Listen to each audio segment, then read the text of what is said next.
All right, here we are, guys. It is the late night stream, and I'm here on time. I got like a headache at the start of the stream. I don't know what's going on. I've like this migraine I can't escape. It's been going on for like 3 days, man. But I'm live anyways. Let's get started. All right, so tonight we've got the Machamp break, and we got this beautiful vintage pack break for Pokemon. I don't have a lot of money right now. I just spent money on a new laptop. We are. So I'm low on money. We're going to say Machamp break, Legend Maker break, live card shop.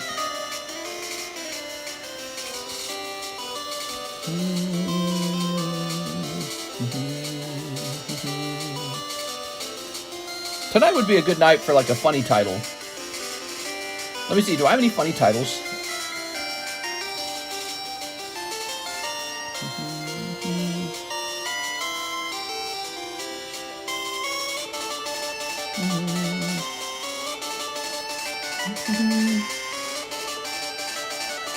There you go.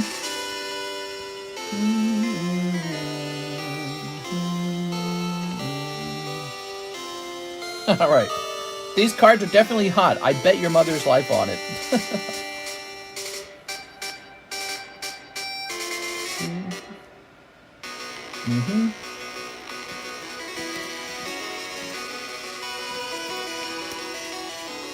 We're live for Sunday night.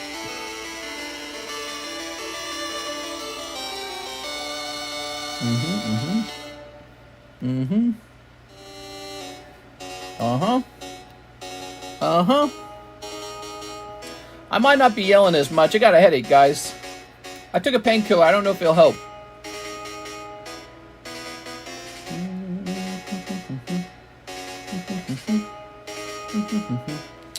We have Andy Man. Andy Man. I'm ready to skip. Or, not skip, ship. Okay. So Andy Man says, I'm ready to ship. Let's see who that is. Andy Martin. So, let's go looking for Andy Martin, guys. That's the first order of the night. Let's go ahead and zoom in. Actually, let's get the iPad running. Oh, yeah, I got like a headache, dude. Awful. Okay, we'll grab this. And we'll grab this. And we'll do this. Hola, TTC. Finally, a yo, howdy, a right on time, Mr. Yo, hi. Send order to Saw My Lovely Snorlax just a little bit ago. Not as hot as your mom. Just saw a 311 concert. Wow. All right. Ugh, I got a headache, bro. I got so many headaches lately. It's not good. I like it better when I have no headaches. Andy the Man. Is it Andrew A. Martin? Yep, here it is. Andrew A. Martin. All right, perfect. Let's go make his label.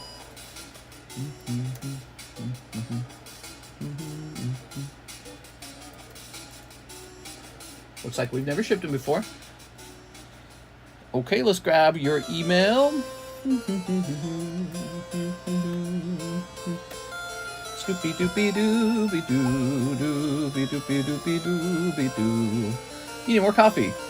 Hotter than crypto at the moment. Mister, can you give discounts to the crypto boys? They're going through a rough time. Yeah.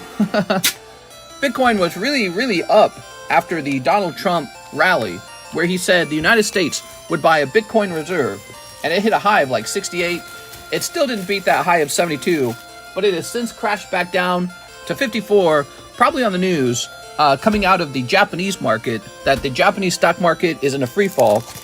Their stocks crashed like 7% or some crazy amount over there. So when the stock market opens on Monday, probably more money is going to be bled out.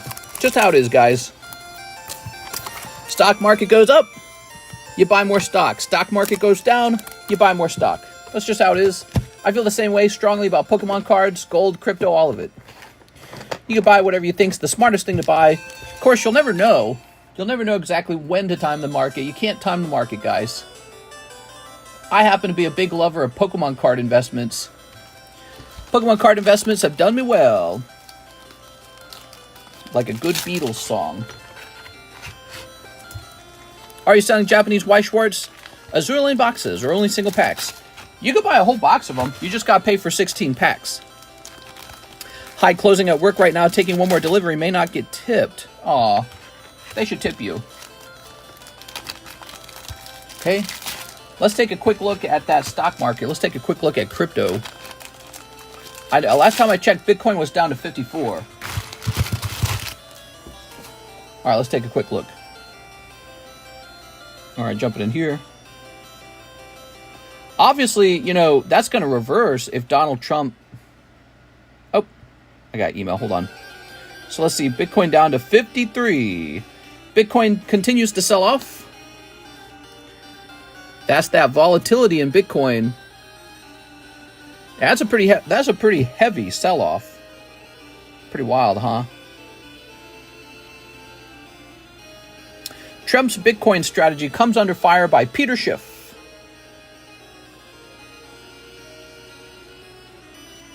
That's a curious thing, huh?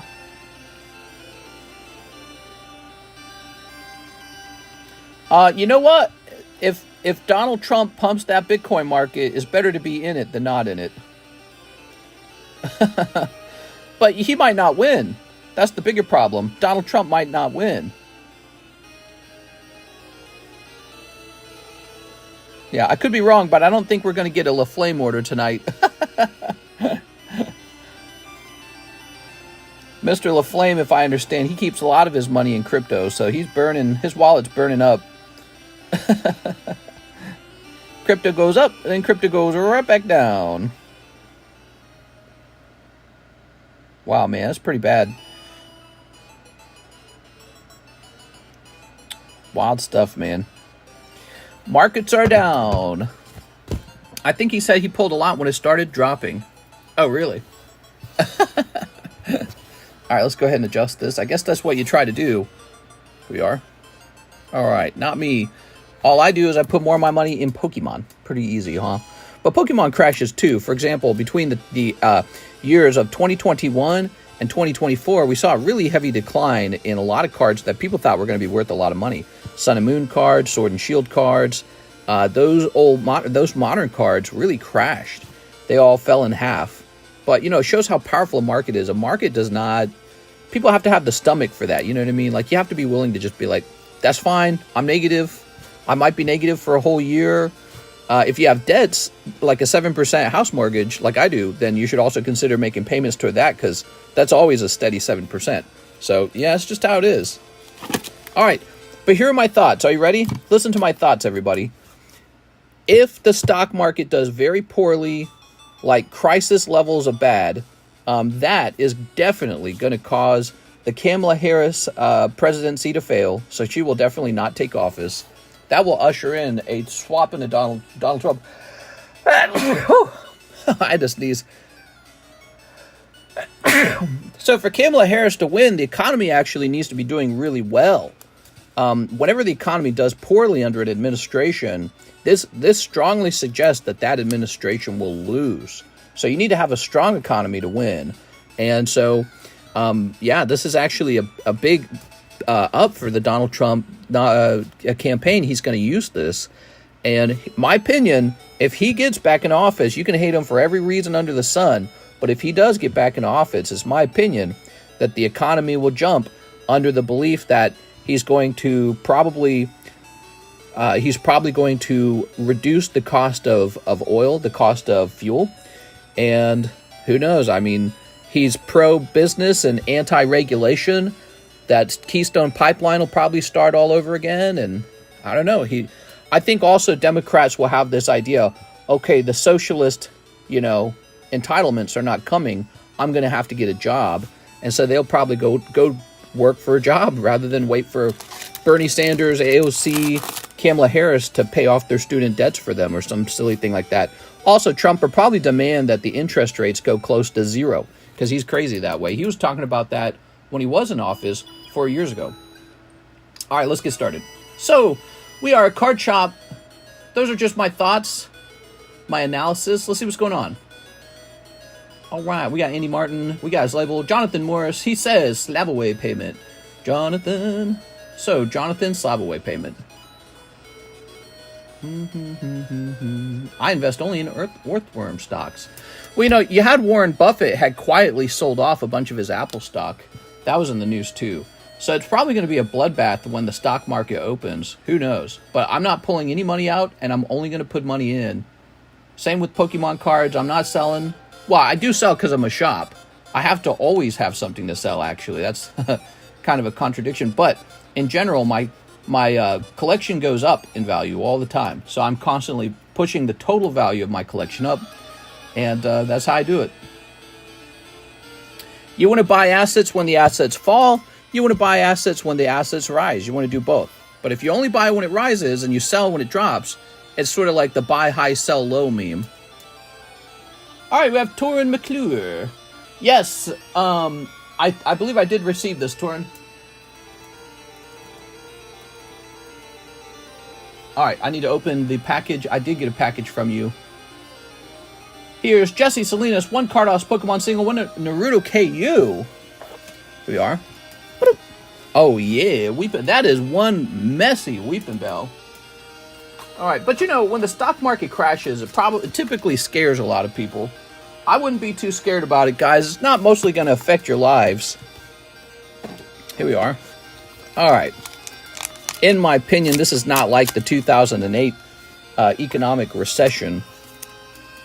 You ready? Awesome. Just double checking. He just performed a Haktua. What has been unburdened has been. Apparently, that language is apparently Marxist language. I was hearing somebody break it down, like analyze it. Her language is similar to like Marxist language, where the goal is to say we need to get rid of the past. There we go. Got to get rid of the past so we can have our new utopian future. All right, Jesse Salinas. Welcome, guys, to my late night Pokemon card shop. We do talk about finances and the economy and politics and religion and anything you want to talk about. Anything, really. You can ask me questions. You can tell me I'm stupid. We price up great cards and just hang out with each other for a while, for a couple hours. If Trump loses, will he run again? Nah, he's done. If he loses, he's done. Actually, if he loses, it's going to be like probably a weird collapse in the Republican Party because there's going to be a lot of infighting. It's like, it's going to be the Trumpies versus the Never Trumpers if Trump loses. So it's going to break the party in half. A thunder. So it's all riding on him winning right now. If they lose, Republicans are going to be scrambling to say, you know what? I was never in support of Trump, and look what he's done to our poor party. He's destroyed us with his rhetoric, with his anger and hatefulness, and his his bigotry and his grotesque language and his unprofessionalisms. You know, so that's what'll happen if he loses. If he wins, the opposite will happen. The Never Trumpers will be like, "Yeah, we did it. Oh, I was always in favor of Trump. I just didn't like to say it. He's just a bit crass." So that's what'll happen. All right. So we'll click on this. And we'll click on this. We got Matt Hendrick. Slab up my no symbol Snorlax Mister, and thanks again for the card. No problem. All right. So this card will be sent off to PSA. I believe we have a couple other cards going off to PSA. I don't think they will split. Yeah, well, the party's going to go through a big crisis internally if he does not win. Because there's all these guys following him, ride or die style, because he's like the second coming of Jesus. And if it turns out, actually, he just hands the Republicans another loss, it really, you know, it's like Napoleon Bonaparte. The French people love a winner, but the moment Napoleon Bonaparte starts losing, they're like, bro, not only did you lose, you cost us all these wars. You're ruining things. So that's what'll happen. Look at that, man. Holy. Cool stuff. We've had some fantastic pack breaks. Here we are. He ain't going to lose ding-dongs. Here we are. I think he could definitely lose. My opinion is that Trump could definitely lose. The economy crashing, though, is a benefit for him and a struggle for Carmelian Harris. Quick, ring the votes. All right, let's see what we got. Oh. That's nice. Ah, the Dylan giveaway. Aha. Aha, the Magneton star card. Do you guys like the Pokemon music in the background, or do you want other music? Let me know. Okay, let me hit refresh over here. And we're going to go to keyword. We're going to type in Dylan. All right, Dylan is the keyword. It's set up, guys. Hey, you guys know we do giveaways pretty much all the time, right? So I'm glad you're here tonight. Be sure to smash that bell so that you could be following me when I go live and you can jump in all the giveaways. Pikachu Stormfront is the giveaway tonight. Not super valuable, not super valueless either, though. I mean, it's a nice vintage card. Donated to us by Dylan. If you want me to promote your name, you got to donate a slab. I'll make the keyword your name. It'll be fun. How you got the Japanese Azure Lane? Did you buy a case? Yes, sir. It's always a case. When it comes to the when it comes to Weiss Schwarz, always a case. Always. I actually have a lot of it. Love old school Pokemon tunes. Mr. Definitely playing some Creed tonight. I don't want to close my eyes. No, that was Aerosmith. Creed. All right, cool, man. So today, already $245 of sales. Can you believe that? Here's Jeff Leon, 1 Waifu Shuffle, 3 Azure Lane English. You got it, man. It's those slabaways, man. Slabaways are a way for you to pay down an expensive slab over time, over 6 months. It allows you to focus on something that you think is valuable instead of being distracted by impulse purchases that you can afford tonight. Okay, 1 Waifu Shuffle. Let's see the Waifu Shuffles. Good luck in there, Mr. Jeff. All right. Doobie doobie doo doo doo doo doo. 3 to the back. Mr. knows nothing about music. Cake the Cat. Oh, you got Cake the Cat. That's so cute. All right. Let's go grab that Cake the Cat card, shall we? Shall we? Hey, what do you think, Jeff? Should I have a whole booster box in there? I could do like a whole box of Azure Lane or something in there. That'd be interesting. Ah, Cake the Cat. Little $50 Cake the Cat. Graded 10. I mean, I think this has some value. The Adventure Time show is still ongoing. And most recently, it was Cake and Fiona, wasn't it? All right, beautiful. Okay. No, he did the arms wide open. With the arms wide open. How often do you send off to PSA? All the time. But I kind of wait for the submission to grow a little more, so we need some more people in there. Jump in there, people. All right. Yeah, it'll go out. We just got to have a couple more people jump in, for sure. The show's ended, but they're getting more specials. Do-do-do. Do-do-do. Scooby Buns. Stinky Doop. Doopa-doopa-doo-doo-doo. We got to get Alexis to play all the old Pokemon games until she knows all the Pokemon. And then she'll be allowed... We'll give her like a ring to say she's joined our cult. But first she has to shave her head. Alexis has to shave her head and say all the Pokemon names backwards. And then she'll be given a special ring, and she'll be part of our Pokemon cult. There we go. What's the queue looking like? It's looking short. Jump on in. Sundays, if you didn't know this, guys, Sundays are our second slowest day of the week. I guess they could be sometimes our number 1 slowest day of the week. Our slowest days of the week are pretty consistently Sunday and Tuesday. Those 2 days, we just don't get a lot of sales. I don't know why. I have a theory that the Sunday doesn't get a lot of sales because people are going to bed for work, but also it's because they already spent all their money on Friday, Saturday. So they spend all their money Friday, Saturday, and they say, okay, I got to stop spending. And then we get decent sales on Monday. I think it's because of the Monday blues. Not because people have a lot of money left over, but because they're so tired of going to work all the time. And then Tuesday, I don't know, they're just tapped. I don't know what it is. I think nobody has any money left on Tuesday. All right. So a box of Azure Lane, 144. Something like that. That's right. Here we are. Oh, yeah. Beautiful, man. Jeff Leon. Is PSA more lenient when you send more cards? No, that would be a superstition. Nobody knows nobody knows what makes PSA more lenient. What we do know is that grading is not an exact science. And it's pretty clear sometimes it feels like they're grading harsher than other times. All right, there's that beautiful Cubone, man.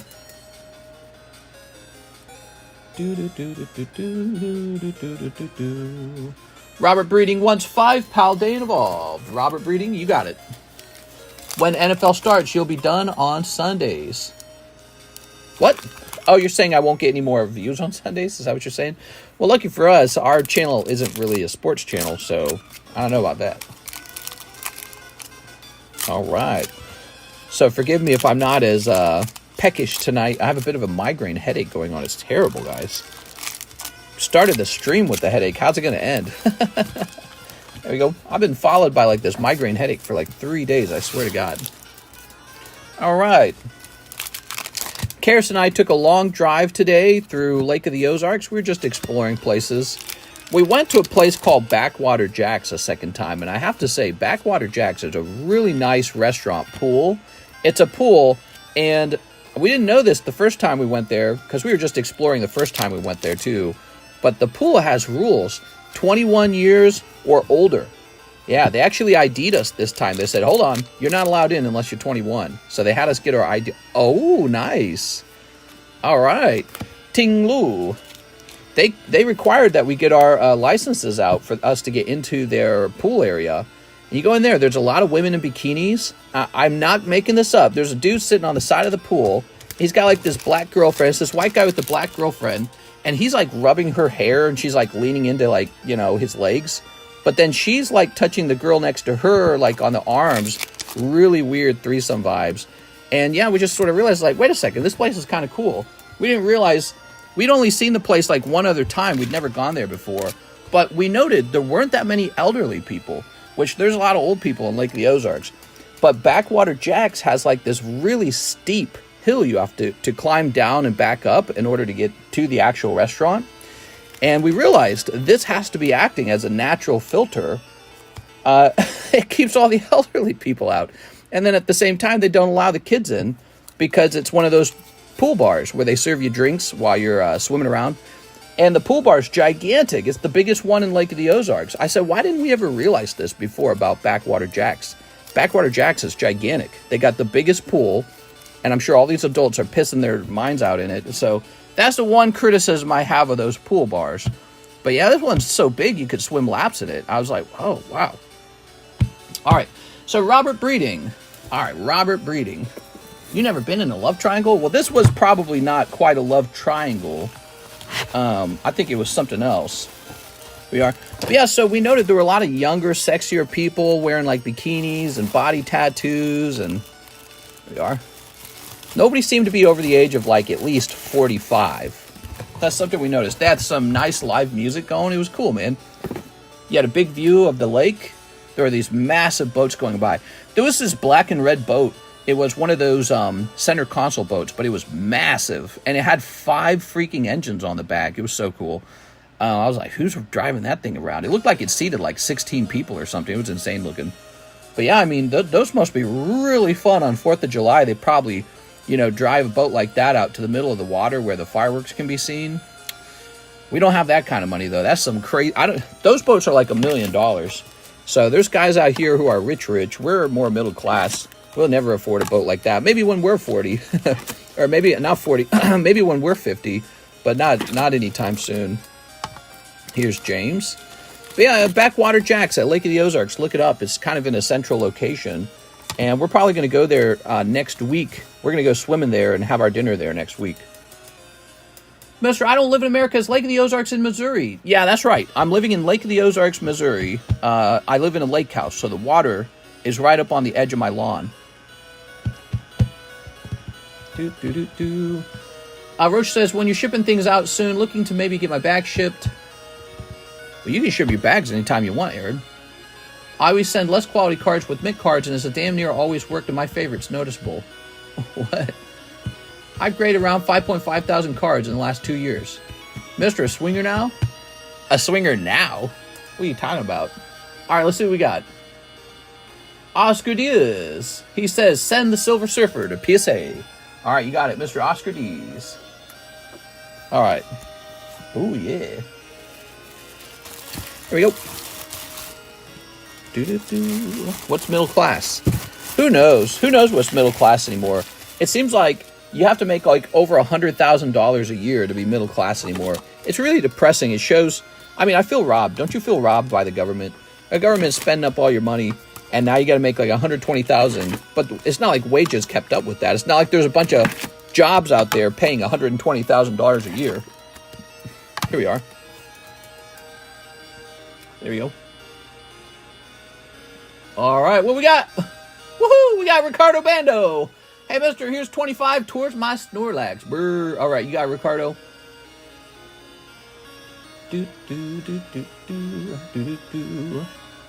This goes down to $200. Thank you, Ricardo Bando. Ricardo Banda. David Ballard with the big order. Hello, mister. Let me get 2 Poke Cardos. A box of 1-piece PRB. I do have a box. Okay, where's my Cardos? Kardashians. 1 and a 2. Love those Cardos cards. Very cool cards. Look at this.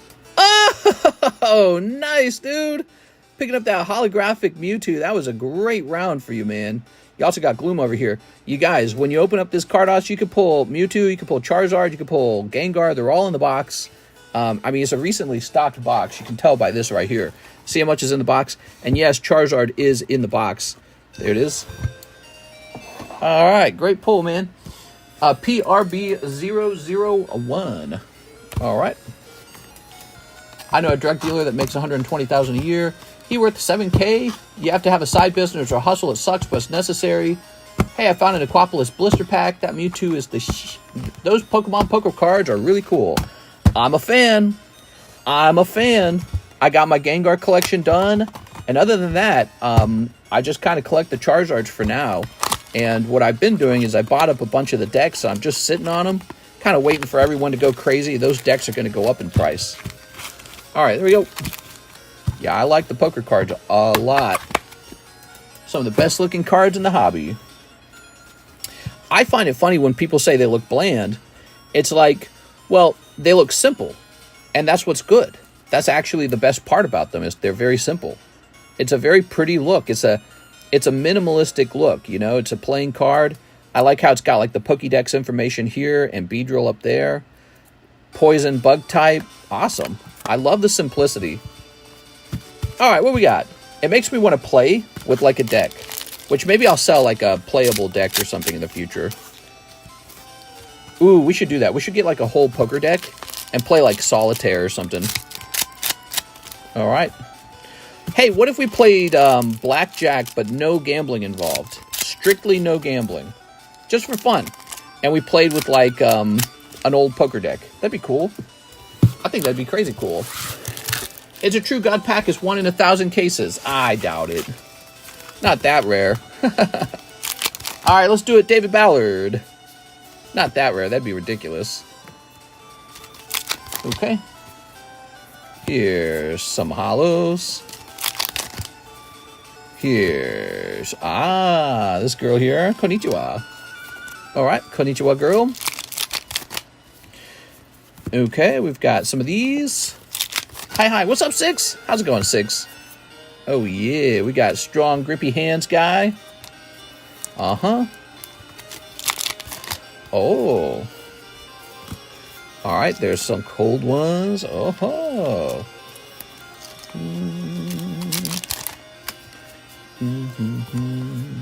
Cold. Almost escaped me. So hard to see these hits sometimes. OP1, EB1 plus Nami. Yeah, where's my Nami, man? We got to pull that Nami already. Well, and we're live right now. You guys could be opening up PRB1 all day because we got to get that clip, man. No one has gotten the clip. It could be you. If you get the clip of the cool thing getting pulled out of PRB1, I'll be shouting your name from the rooftops. We are. All right, but this is not a Nami pull. Sorry. Okay. David Ballard, you did good on the Mewtwo, though. Check that Mewtwo out, guys. Did you see that? So cool. All right, David Ballard. He says, I have a box. Oh, there he is. Okay, grabbing this. So what's going on in your lives, guys? Any interesting news? Good news, everybody. David, I believe your cards will not fit in your box anymore because you're going to need a bigger box. That Snorlax pull was insane. I know. You know, it was crazy. After we pulled the Snorlax, I swear to God, people stopped ordering. And I think what happens is sort of like this deflationary feeling where it's like if somebody's pull is too good, you don't feel like you need to try and make a good pull anymore. Does that make sense? You've just basked in the glory of somebody else's pull, and you're just like, that's enough good feelings for me tonight. Or maybe like there's this feeling like, I'm not going to beat that. Nothing's going to beat that. But it's a new night. We got a new vintage pack. This Legend Maker pack gives you a chance for a Gold Star card. We've actually pulled a Gold Star card before now. It's pretty insane. It's unlikely to occur, but now we know it can occur. It's funny how some people are like, they're racist toward the unlimited booster packs. I promise you, there's some people who did not get in that jungle pack because it was unlimited. And yet, it's like the best pack ever. They should have been in that pack. That particular pack was the best pack we got. Alright. That is going to be some clip when it gets uploaded. Damn, dude. You know, the problem is I don't have any more ETB boxes. God damn, dude. David Ballard. What's going to happen here, David? You're going to have a bag on the table and a box at the same time. And I swear to God, David, you got to tell me that, okay? I'm splitting your stuff up. So you got to tell me your stuff is split up. Whenever you ship, you're going to have to tell me this or I'm not going to know. I would give you a larger box. I'm out of them. I have no more larger boxes. Fresh out. What's funny is you had a troll in here saying it was Wade and you were scamming. Yeah. Well, I don't know if Silva's a troll. But yeah, he was like, oh, it's going to be a cold pack or something like that. And it's like the least cold pack possible. Not only was it the Snorlax, but it's like some super hyper rare Snorlax no symbol pull. It couldn't have been better, literally. It could not have been a more optimal pull. And yeah, so the timing on that was pretty funny, actually. But that's normal. You know, we get those accusations all the time. It's just, we've been doing this 5 years, five long years. I've never actually been in trouble ever for doing anything, you know, wrong with the breaks or anything like that. I always follow my own strict rules, never dishonest. I make my money just selling my slabs, doing my thing. And so we've been a very solid place to go to get these breaks in a reliable way. And so it's funny that all these years later, you still get accused of stuff. And it's like, woof. All right, there we go. PokeRev wouldn't agree. Mr. has a CT scanner in the back. I love this song that's playing. Marvin Ho, 1 box of Azure Lane, Japanese, first edition. Pick the box and get me the chase. All right, so I believe I have to stand up for this one, right? I don't have a seal box in here, do I? By chance? Perchance? I don't know about that word, perchance. All right, let me go get a fresh box of it. I'll be back.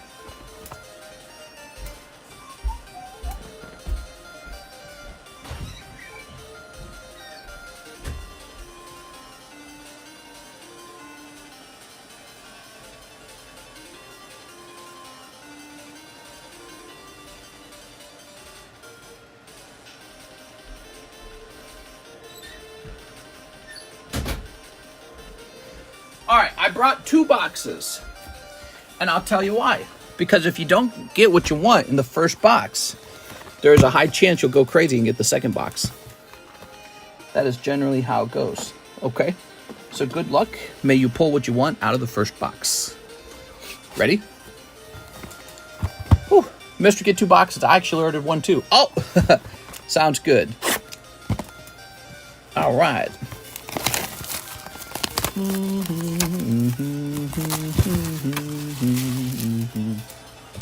Whew.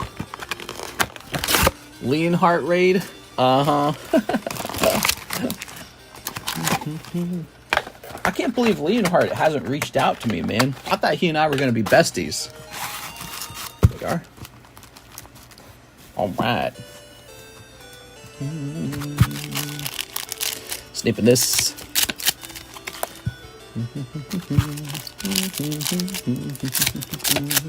Save of this. I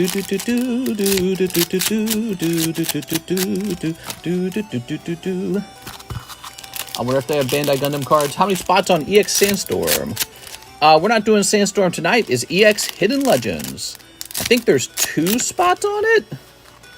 How many spots are on that EX? Hold on. Jennifer Yap took 2 spots. 7 spots remain. It's a little bit pricey.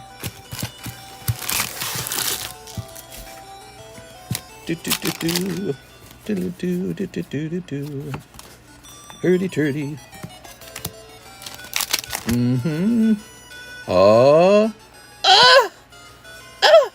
Konnichiwa. All right. You've done it. You pulled cheerleader girl. Man, what is that outfit, man? She got some kind of stomach-revealing outfit. All right. All right, all right. Put this here. And what do we got? What do we got? Ooh, Gargoyle's jumping in.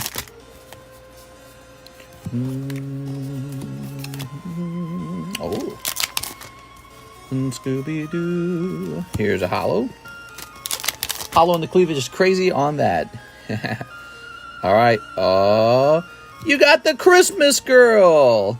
Or something like that. She looks like she's wearing some kind of Christmassy outfit. I don't understand. She has like headphones on. Is that like cake in the background? Not sure what's going on in that one. All right, but I'm getting hungry. I'm gonna need a bite. What's next? Oh, last one coming out right away. And this is the summertime sports girl with just a little bit of her tummy showing because, oh, it's hot out. All right, there you go, man. That'll be your 3 pulls. Let's get the rest of these open. Is it possible to get a 4th one? I don't think it's possible to get number 4. Unless it's a Siggy. Maybe if it's a signature.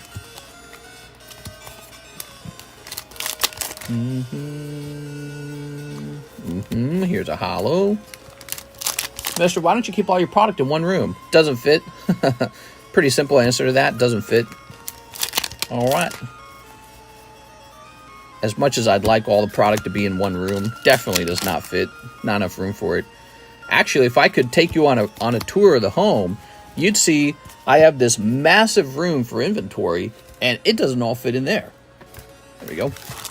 So we got this giant inventory room, and it barely works. It like flows out of the room. You have to see the size of the menu. The menu is pretty large, and some of those items are pretty well stocked. There we are. All right. There we go. Why is it gross? Is it smelly? Daniel Barry Sports Highlights is here. All right, very nice. Thank you, guys. Beautiful. That's Marvin Ho. All right, Mr. Marvin. Mr. Marvin like Pokemon. Is the Final Fantasy break still going for Cloud? Yes, it is. Marvin, I think you need a new bag, don't you? You shipped out like yesterday or something. The Final Fantasy break is still going. It is 8 spots deep. It's only $20. Jump in there, guys. You know, when that ends, we can start a new card. All right. Marvin Ho. Okay. 8.24. We make a bigger room. Mister lives at the warehouse where they make the cards. Yeah. No, but my house is my warehouse, so we're crammed in here. Yeah, I'd love to give you guys a room tour, but the Ethernet cable that plugs into the phone, it's all taped down. So I used to be able to do that when we had Wi-Fi streams, but Wi-Fi streams suck. It's a little Polyworld 9. Here's a little Meowth 10. And here is a Pikachu, super high Pikachu. Whew. What's next? All right. Gargoyle. He wants a spot in the Hidden Legends break. Here you go, Mr. Gargoyle. Good luck. If you guys want to help this channel out, show this stream off to somebody in your local card shop or to a friend or coworker who you think likes to collect cards. We could really use the help, guys. Running a card shop's always kind of a tight margin kind of thing. You know, very competitive. There we are. Mr. keeps his forklift next to the water heater. That's right. All right. Here's Simon Frank. I have a small bag. Can I please get one of the Halo... Okay, let's get one of the Halo packs. Ah, here they are. And one Ruby Sapphire pack. Okay, one Ruby Sapphire. Where did I put those? I don't even remember where I put those. Are they in here?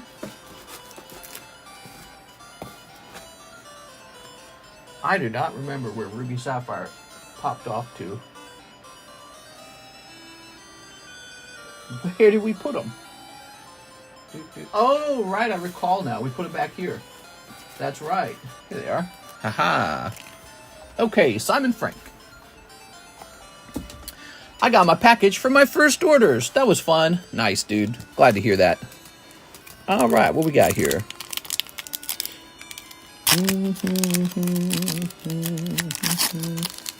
Who's the best grading company? That's a good question. Makuhita Electrite Wheezing. You got Wheezing. Oh, no. He's not a hollow, reverse hollow. All right, poor Wheezing. And how about this guy?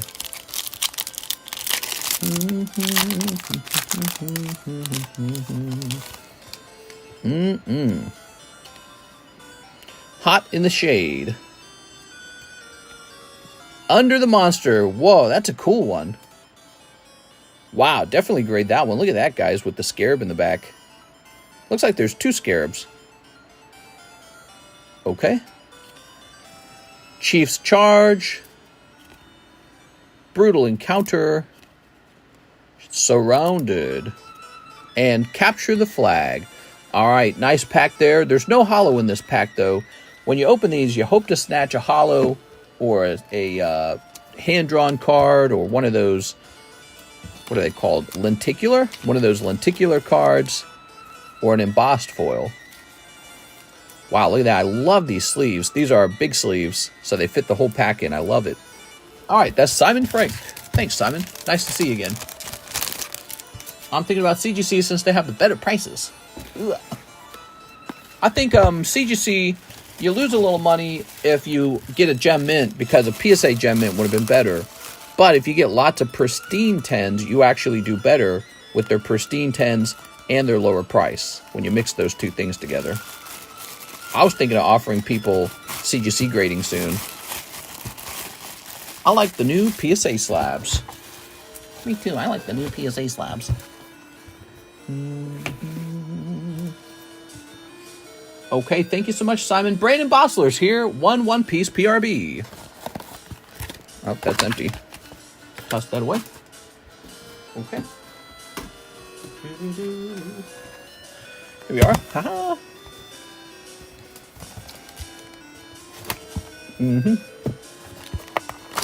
When do you think you will hit 100K? It could be a long time. Subscribes have slowed down. I gotta make more like viral content. It's hard to make a piece of content that actually goes viral. Really difficult to do. There we go. What kind of content would you guys like to see more of other than the live stream? What's your favorite kind of content that I make? I'd love to hear it. Oh, yeah. Okay. That Snorlax is your moneymaker.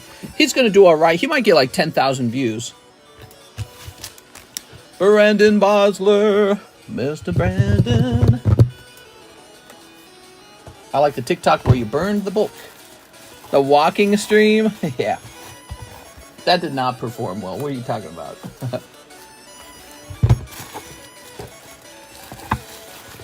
Brandon Galligan.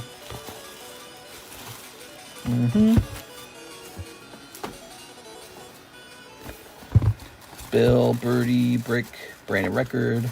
Is this it? Brandon Bosler. All right, Brandon. Here you go. Thank you, Brandon. Welcome back. I say you just burn a Charizard. You'll get views with that. Here's Brandon Warder. 1 box of Azure Lane and $22 toward my slab away. Brandon Warder. You got it, Mr. Brandon?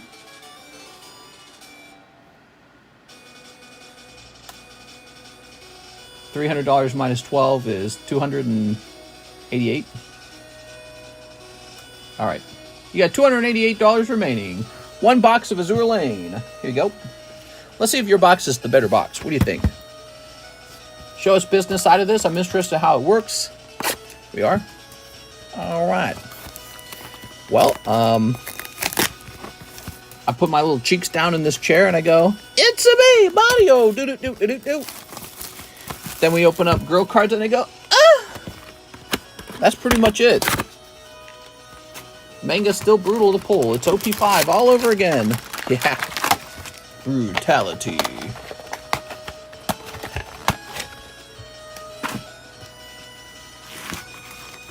Manga's still brutal. I want to see Mr. Crack some slabs. Think any more of your vintage collection. Just talk about the products. Explain what's rare about them. Look for things not a lot of people would know.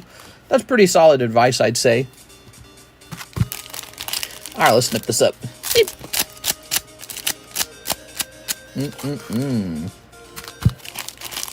Snorlax last night was easily my best pull ever. Best pull ever. Yeah, that's cool, man. You have a special memory on this channel forever now. Snipping this. Snip. I hope it grades well. I don't think it's going to grade 10, but if you're lucky, it grades 9. So pray for a 9, okay? All right, there we go. 9's still a really good grade, in my opinion. All right. Bought my wife a PSA 9 Van Gogh Pikachu, and she loved it. Yeah? There we are. Grabbing this. Very cool, man. All right. Here's a hollow. And a hollow. Right. So far, so good. Nothing crazy yet. Brandon. No bad news yet. Sometimes a box is a bad news box. You don't want a bad news box. You want a good news box. All right. Still no hits yet. This gotta be a hit, statistically speaking. Still no hits yet. They're all on one side. All right. Here goes. You ready? Okay. Foxy lady. This one's a little bit sexy. She's got like a whole thing going on right here. A little string. See that string?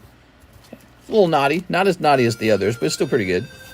There we go. It's like her string bikini underneath her kimono or whatever it's called. Okay, this girl who looks, of course, of age. This is, of course, an 18-year-old. She just looks young. Just her body shape. Let's see. Here's a hollow. Police! Here's a hollow. It's a naughty string. That's a naughty string.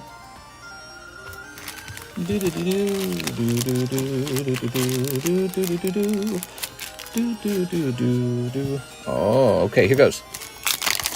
Scooby-Dooby-Dee-Bum, Dooba-Dum-Dum-Dum-Dum. You got the pink girl. Come on. Oh. I don't know, dude.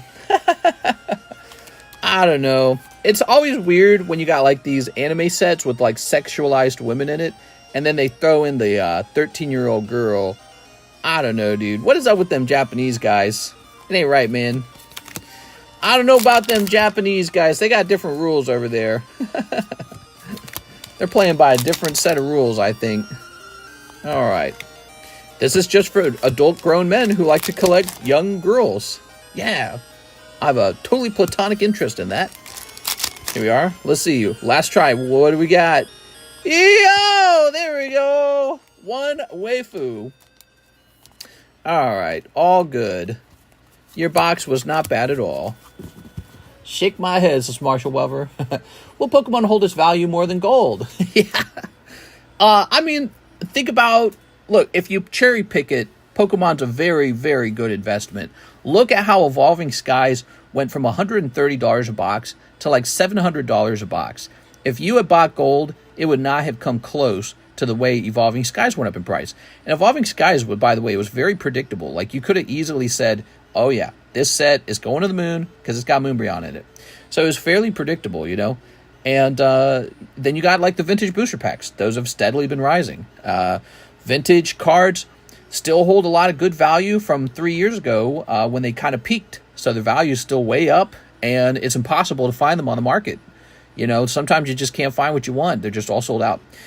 Other cards have not done so well. So it's not like gold, where gold is just one thing that just constantly goes up by like 3% or some small number. You know, gold goes up, but it doesn't go up really well over time. But some Pokemon cards absolutely explode in value. So, but then other ones decline. So it's like it's a whole different thing, you know? But if you think of Pokemon cards only as an investment, I think what you're going to find is that it can't just go up forever. It has to crash sometimes too, right? So you never know if you're buying at the peak or if you're buying at the bottom. You just never know. Yeah. So I would stick to collecting things that are very rare and very beautiful, right? Like here's an item, this Meowth. It looks nice. It's holographic. It's third wave. And population-wise, the real population on the third wave Topps card is probably like pop 4 or 5 at best. But even PSA, which does not separate the different print waves, is going to tell us that out of all those foil Meowths, there's only 20 of them. So you could claim it's pop 20, but really if you break it down to wave 3, it's probably like wave 3, probably like 4 of these exist. An extremely rare card. So as long as you stick to rare cards, those generally don't fall in value because there's nobody selling them. So you just kind of choose the price on your own and you don't have any competition. Brandon Warder. All right, Brandon. So we got box for you, Brandon? Yes. When you have no competition when selling, it works. You know, you just get to choose the price, basically. Then you choose a reasonable price, you know, usually based on the cost of the booster pack and, you know, just looking at similar comps. Markets crashing caused Japan raised their interest rates on the yen. Oh, so that could only mean that Japan was having a fear of out-of-control inflation, so they were forced to do that, most likely. All right, let's see. So we're in the slabs for sale channel.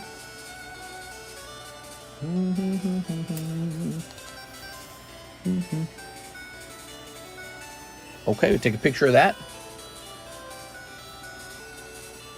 Do you see this, guys? We take a picture of the cards that are about to come off the table, and that goes into our channel called Slabs for Sale. That's our new thing. Slabs for Sale. You click on that. Yeah. There you go. Okay, now these will go down into a box to my right, and that's how it works. Pretty neat. Crypto sell-off wipes out 270 billion in value as Bitcoin Ether plunge was one of the headlines. What's up, Apex? Sounds like a lot of Broke Boys incoming. Not the Broke Boys. Here's Marvin Ho. Last one for the night. Also, I do get to keep all the cards. I've been collecting them. Don't know if it's extra for shipping, but let me know. Yeah, if you want to ship out right now, I'll let you keep all the cards, I guess. But the answer generally is no. I think it says in the instructions that I will not even ship out bulk, even if you paid me to. But, you know, if you ship immediately, I suppose. Let me show you about it. I'll show you how crazy I am about bulk, because I hate it. The number one reason is I don't like to actually ship bulk. It changes the nature of the box that's needed. It makes the shipment take longer. Here we are. Let's go to the description. So here we are in the description. I should be able to click this right here. Docs, Google, how to order cards. So I'm going to click on that.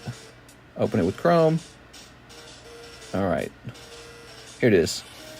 How to order cards. Please note your bulk is removed. I do not ship bulk cards. You cannot hire me to ship your bulk cards. Bulk cards are common, uncommon cards typically worth less than $1. So I say here you can't even pay me to do it because I don't want to do it. But you know what? Now that I've said my spiel, if you're shipping it tonight, I'll ship out the bulk of this one box. All right, but that's up to you if you want to do that.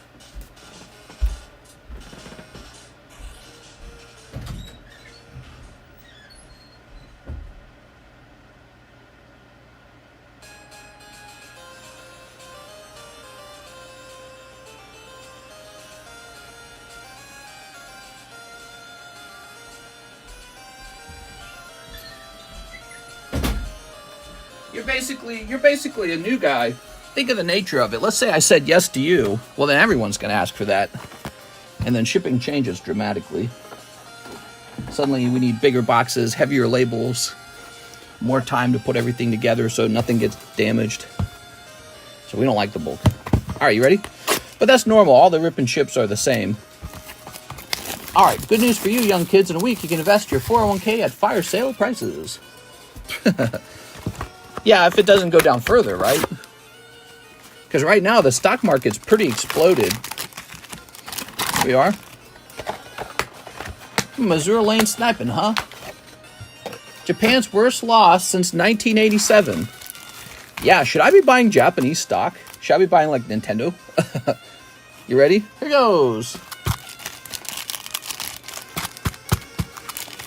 Don't have any fear about the economy, guys. Don't have any fear about it.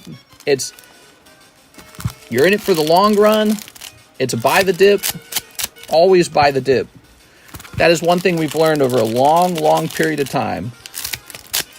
All the crashes eventually correct. Governments do tend to bail out companies that are too large to fail.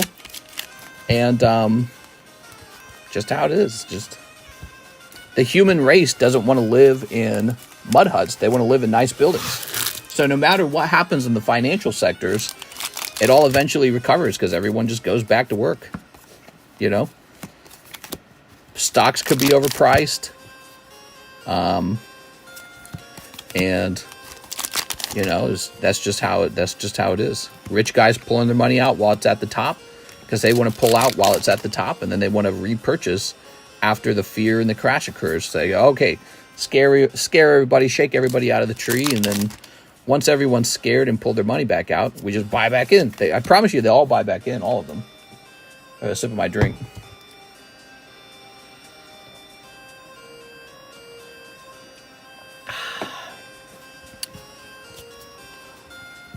That's true. People looking to retire now are not happy. Oh, yeah. That I'll agree with. Well, that's why typically when you're ready to retire, you'll sell off your stocks and put a larger portion of your portfolio into bonds. And bonds won't perform as well as the stock market. But if the stock market were to undergo some giant crash, you'll have these bonds paying out a steady like 5% or something. And then you could actually sell those off and go buy stocks again during the crash if you wanted, I suppose. But yeah, it's not good for people retiring. But I'll tell you, since we were talking about this at the beginning of the stream, this is very bad for the Democrat Party, which is trying to hold on to the presidential office, and very strong for the part. Oh, Marvin Ho. Wow, look at that, man. Beautiful golden signature. Look at that. Oh, honey. Oh, mama, look at that leg, dude. That looks like a chicken leg. I'm ready to eat that. All right, very nice, man. This is why people open up Azure Lane, by the way, everybody. That's a hit, Mr. Marvin. All right. Very nice. Siggy, people whole lives flash before their eyes as your money in the bank is truly not there. True. But, you know, you might still have stocks or something like that, but the stocks have been revalued. It's kind of like if you had a Charizard you paid $1 million for, and then one day, he fell to $500,000 in value, and you're like, shit! And you're like, oh, man. But that's how it is. I mean, if you got so much money left over, you got the chocolate feet, girl! If you got so much money left over that you're buying stocks, I mean, it's just part of the game, I guess, you know what I mean? It's how it is. So the stock market's down, and that gets everybody worried, and I'm sure the, yo! Look at this box! He got the box. Oh, man.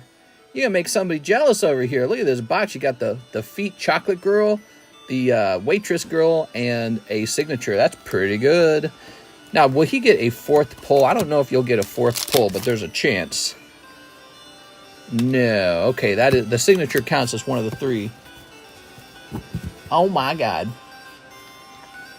We need likes so Mr. can feed the mods. All right, Azure Lane, I'm not sure, but I might be out of these Japanese ones. We are. Well, I'm not out of them. But I'm not sure if I had another case of them or not. But we got plenty of the English ones. I'm surprised people aren't opening those. All right. Yeah, people remember that Azure Lane's a pretty good set, and then they start to go a little crazy over it for a while. We need likes so Mr. can feed the mods. Grab this. All right, Marvin Ho, thank you so much for the business tonight. Keeping us busy. There you go. Love it. Let's go. Joey Maycumber, 2 spots in the Legend Maker. Legend Maker gets closer, everybody.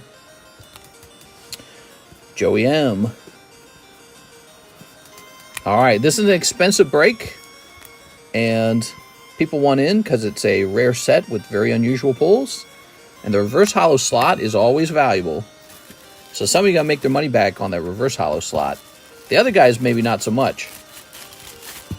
1, 2, 3, 4, 5. 5 spots deep. Only 4 spots left for the EX Legend Maker.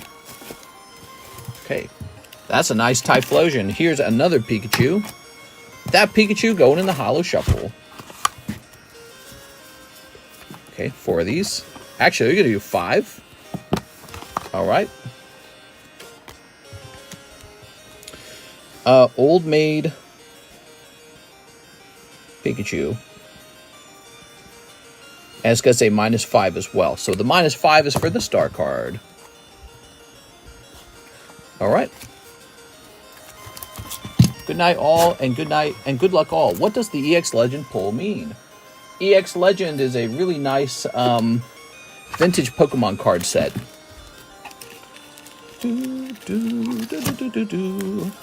What is this? Ah, we got the spider. Whoa.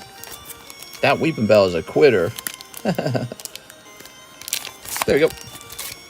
120 for both Spinarak and Ariados. You get them both for 120.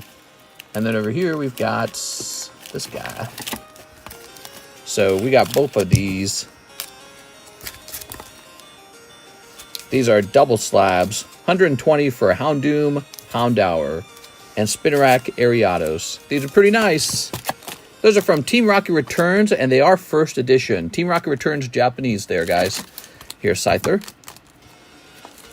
And here is Eradicate. Rawr. He's a $25 PSA 9. Okay. This song is so cool. Jeff Leon, 3 Azure Lane English, 1 Waifu Shuffle. You got it, 1 Waifu Shuffle, Mr. Jeff. Okay, take a chunk of these. And take a chunk of these. 1, 2, 3. Cold. All right, that's a cold round.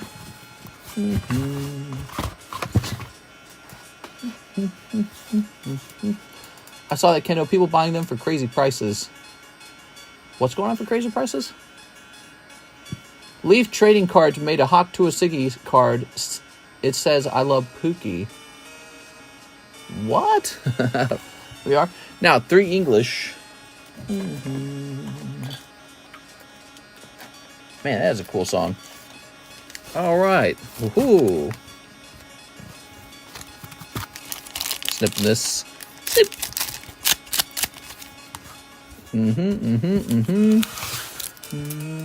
Kanye West girlfriend dresses better. What? Here's a hollow. So these are the English ones. Oh, they're pretty nice too. Yo! Here's a girl, an anime girl of normal breast size. Just hanging out. Okay, and here's some hollows. Very nice. She wears see-through clothing. There we are. People talk like he's some kind of manipulator, abuser. Like, isn't he a billionaire or something? It's not that complicated, is it? All right. You want to see my tits? Wait, how many billions did you have? Oh, a couple? All right, here you go. She's abused. Oh, I feel so bad for her. Don't feel that bad. All right, next up, we got Alan Abale with a massive order. He says, finish my slab away and 5 high school DXD. Alan Abale making the night, dude. Holy cow, dude. That's the biggest order tonight. Alan Abale. Let's take a quick look at your slab away. Here we are. You got the PSA 10 Sneaker Bunko. And that began in May. That's a really big one. All right, let me go get it. That's what she said, right? Alan Abale.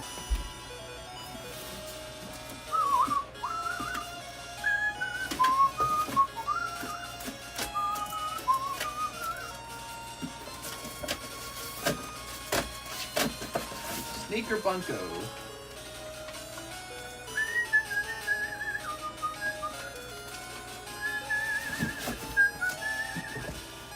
What exactly did you have? From May, huh? What exactly did you have? Ooh, bumping into things. All right, let me put this behind me. Maybe it's in this box right here.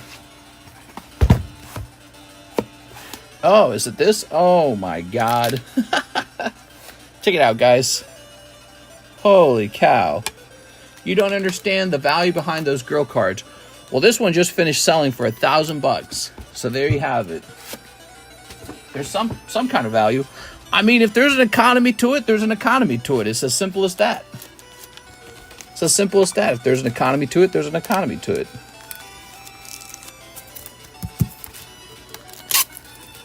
Oh my goodness. Here we are. He just finished that one. Woo!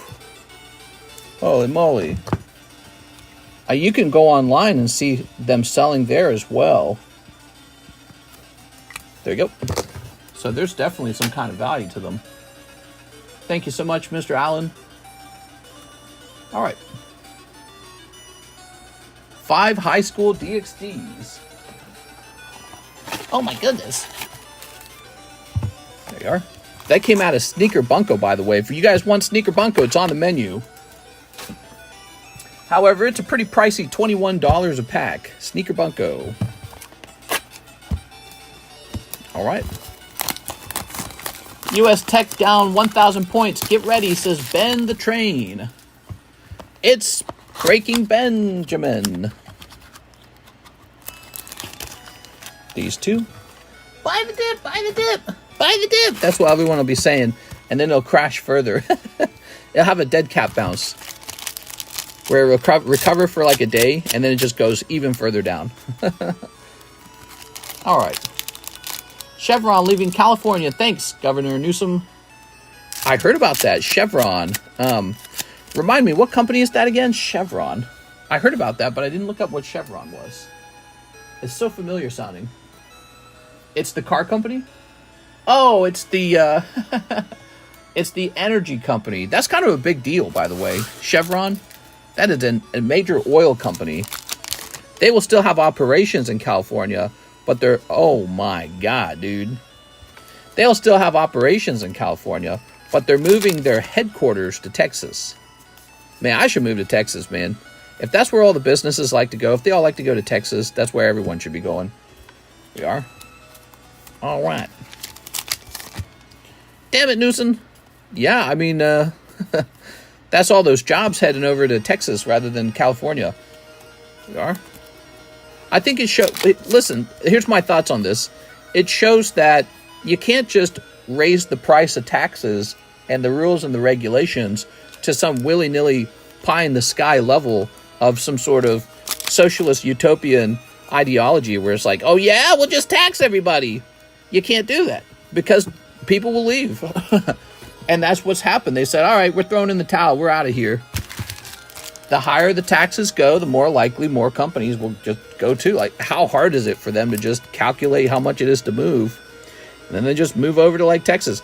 The idea that maybe, like, California has some monopoly on high-skilled labor or has a monopoly on education, or that people in California won't relocate to Texas to get, their job at Chevron.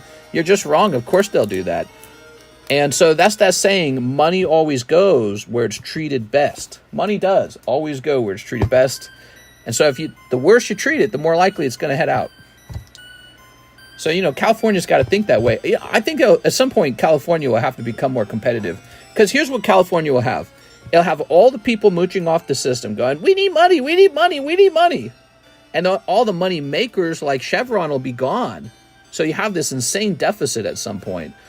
We can't afford to pay this anymore. We're broke.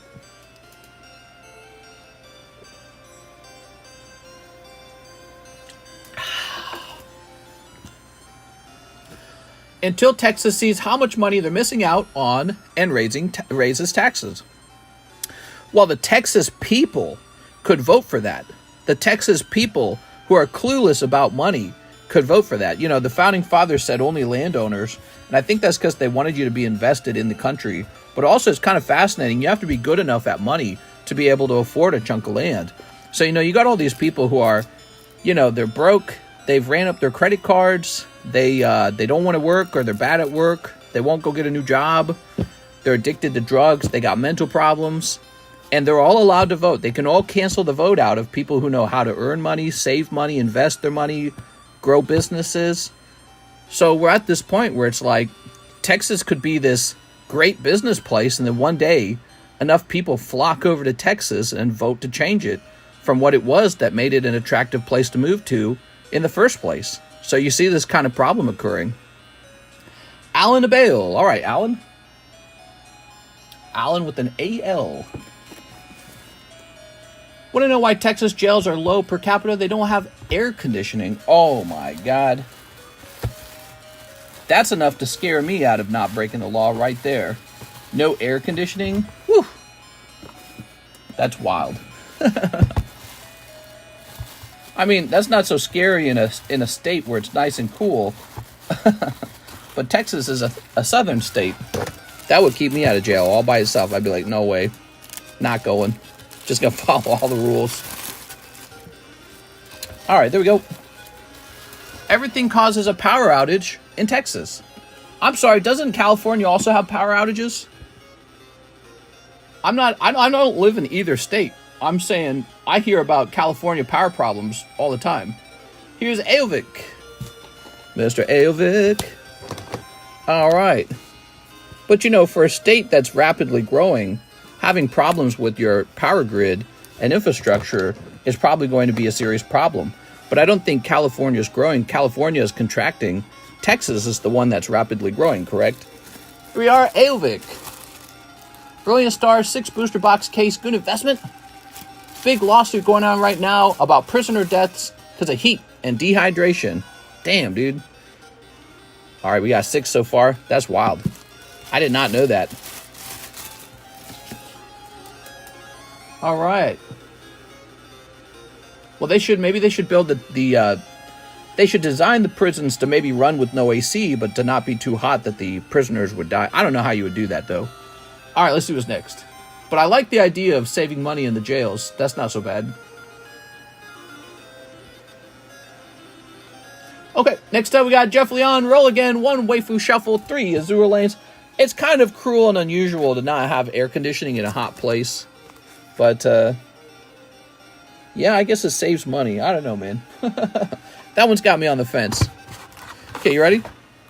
Underground prisons. That's what I was thinking, too. Underground prison. But wouldn't that be difficult to build? I feel like that would be difficult to build. You ready? So, he said another Waifu Shuffle. You got it. Jeff Leon. Jeffy Weffy. Thank you, Jeff. Well, Sunday's been a good sales day. 3 to the back, and then 1. You said 1, right? There it is. All right. Working a sheet metal company. It's going to be 94 degrees F tomorrow. You work in a sheet metal company. That's cool, man. Texas is great. No state tax. Yeah, that is actually pretty nice. I like that. No sales tax would be a big deal for me, though. Yeah, if we could get no sales tax, that'd be really good. Ready? I think that might be just as good as no income tax, because a lot of my business occurs in online sales, including how I acquire product. There you are. Just convert caves to prisons. Oh, ready? What we got? Oh my God, it's the chocolate feet girl again. This is such a funny card. There definitely must be some kind of foot fetish for guys. I don't understand it. There we go. Very nice. No AC. Yeah, damn. Yeah, don't go to jail. Okay. Well, well, well. Here we are, Mr. Jeff. What set is most investable besides Evolving Skies? Well, who's to say any of the sets are investable? Maybe the next best investable set is about to be printed. Maybe the best investable item is from Sun and Moon. Maybe that goes up the most. Maybe the next most investable set is from the XY era, because that set is getting pretty old. Maybe the most investable set is from the WotC era. Maybe you should go get some Team Rocket booster boxes or something. Right, like this narrow ideology or this narrow view of the market, I should say. It's not an ideology, but this narrow view of the market that you're just supposed to be buying Sword and Shield. It's all in fluctuation all the time. Everything is. Mister, do you just do standard deduction when filing? That's right. Giveaway tonight, like the stream, everyone. Yes, there is a giveaway. Here's Team Rocket Grunt, 1 in the Expedition Break. Oh, the Expedition Booster Pack. Very nice, okay. Very good. So the Expedition Booster moved tonight, guys. How cool is that? Here it is, Booster SLAB.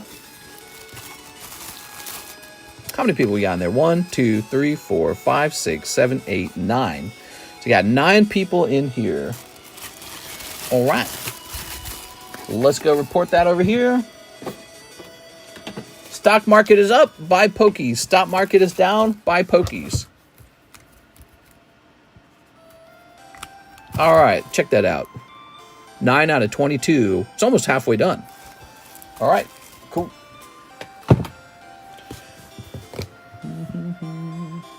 Tom McClure, 5 hollow shuffles. Mr. Tom, I got to see what was in that bag, and then I got to get you a little free store credit as a gift for returning it, right?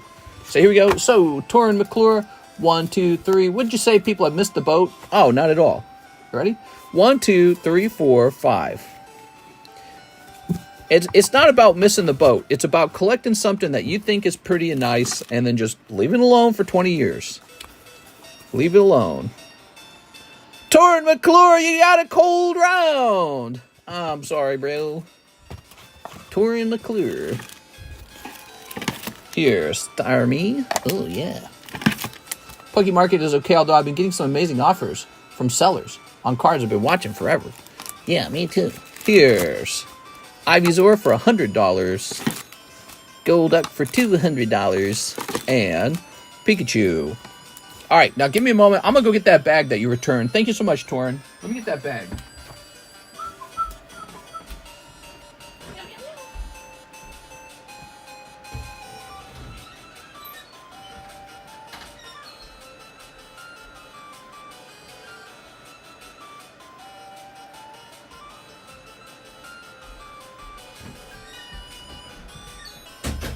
My cat snuck in the room. She's staring at me as I walk by.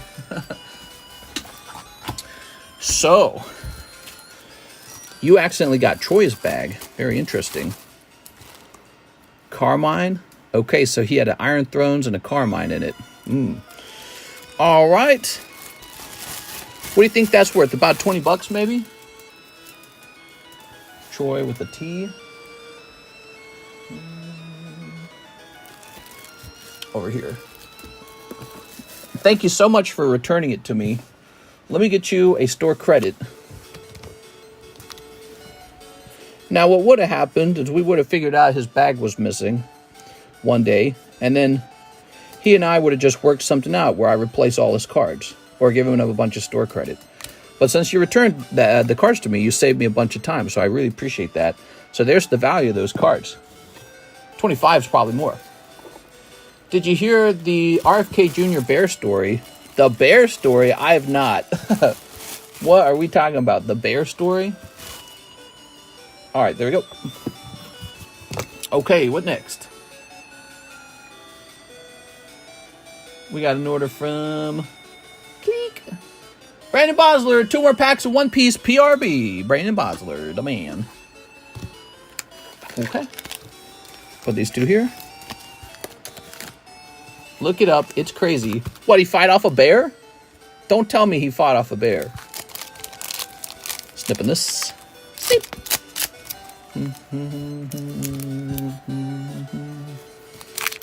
Oh. Little full art. And pack number 2. All right. Trust me, bro. BTC just hit 50K. Wow. BTC to the moon! Quick, pull all my money out.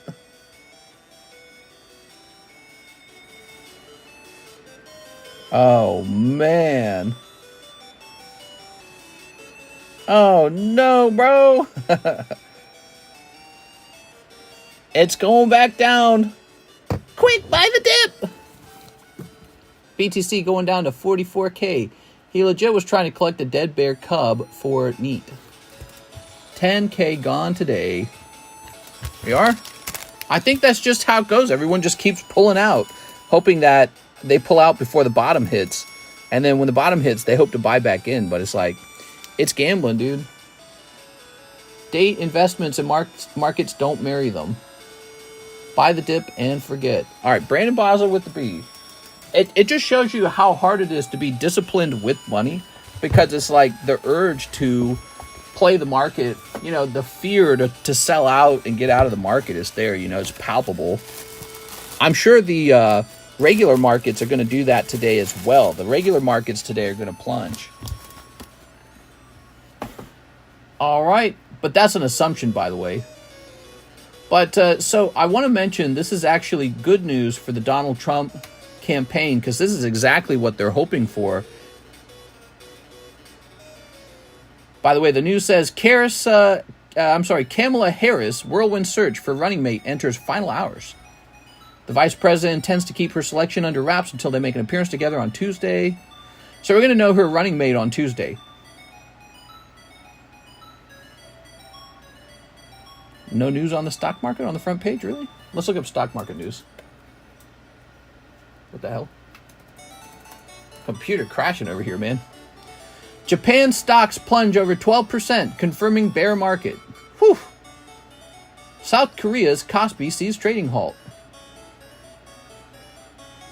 Heavyweight trading houses such as Mitsubishi, Mitsui, and Sumitomo and Marubeni, I've never even heard of that, dropped more than 10%. The yen strengthens against the dollar since January. I'm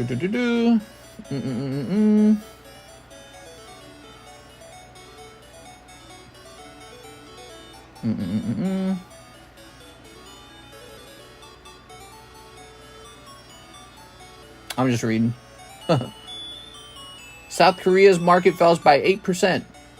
Trading was halted for 20 minutes.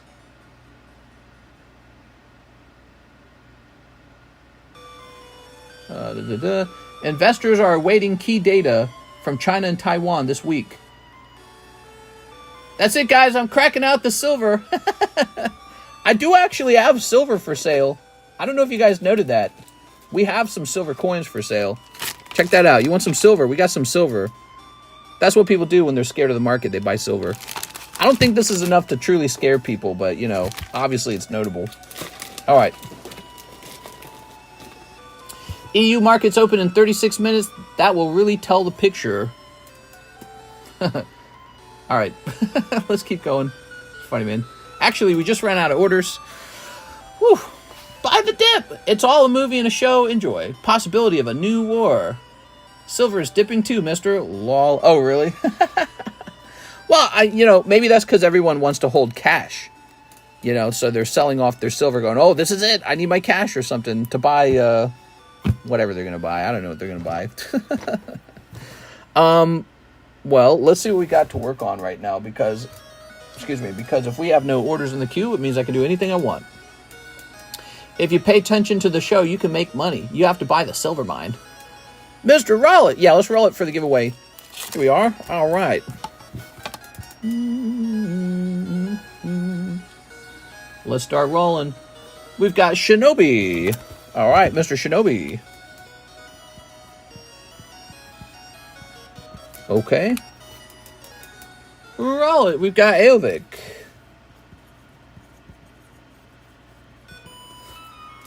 We've got Michael Bethel. The usual suspects. All right. We've got average player. Wow, we've got almost exactly the same people every time. There we go.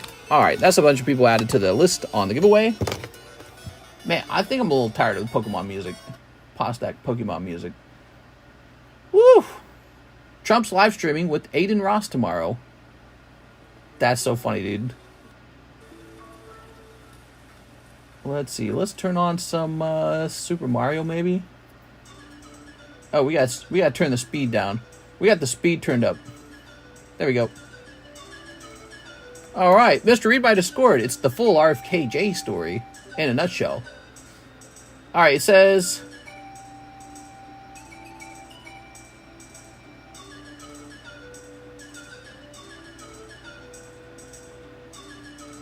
He was trying to. Somebody else killed a bear, and he tried to skin it and put the meat in his refrigerator. Central Park?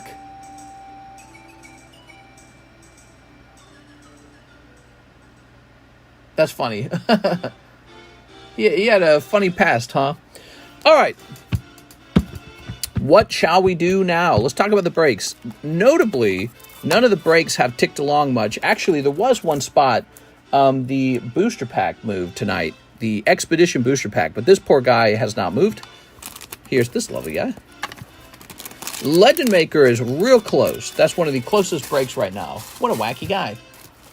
We got 1, 2, 3, 4, 5, 6 people in the Legend Maker break. This only needs 3 more people, and then it goes off. Legend Maker break. All right.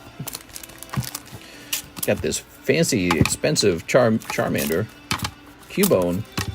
Here's the large. Here is the poor Machamp. I thought the Machamp would be a fast-moving one. It's a triple slab break. All of the cards from Stadium. But no, he's been slow, man. Machamp has been slow. Maybe reflects how people don't all want a Machamp. Some people want a Machamp. Grabbing this. It's funny. It seems like when it comes to the breaks, you guys pretty much just want me to put like Umbreon in the break. And there's something about that that's annoying. Here we are. Because it's like there's a lot of different Pokemon. So it's hard to see just like one Pokemon getting all the attention.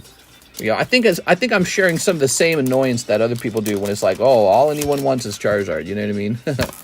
But then again, you know, it's nice when the breaks move fast. Put this over here. All right, poor Machamp. You'll have your day in the sun, Machamp, but it won't be today. All right, I have a request about custom charge I received. Customs charge? You mean like a? You mean like at the border, like a tax fee? Go ahead. Here's David. He says 10 Twilight. You got it. And 3 hollow shuffles. 1, 2, 3, 4, 5, 6. If they're asking, hey, he says that your international package is worth X amount. That is the correct amount. What you need to tell them is, yes, that is accurate. Is Machamp break not happening now? All right. Snipping this. Is Machamp break not happening? No, it's still happening. He's still there. He's just not moving fast. Can you check Discord? Yeah. Did you just send it to me? Bump it. Bump the message. All right, Mr. David Velez. Oh, ow. All right, Mr. David. Okay, we got this pincer. Ooh. Here's some hollows. And Ogre Pod.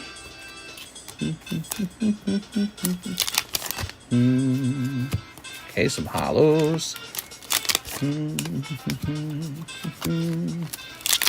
And Gray Ninja. Look at that Gray Ninja. All right.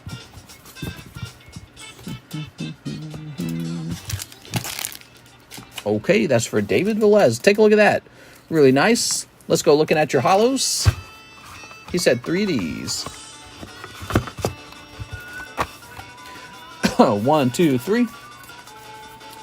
1, 2, 3. You got some more hollows. Yay!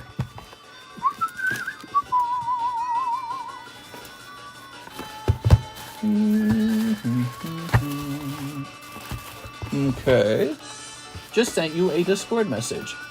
No problem. We'll go looking for that. Ah, here we are. David Velez. Oh, David, I think he doesn't like to keep his hollows. Here we are. Okay, time to snipe now, says Packology. Hey! All right, so these, we'll go back here. And we'll just keep using them to fill that hollow shuffle. Let me go ahead and turn this down a little bit. That's some loud music, man.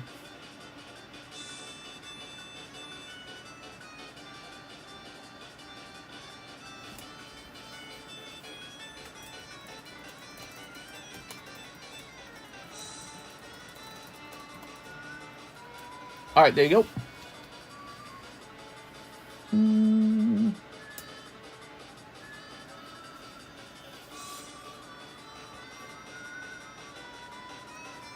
Hold on, he's responding.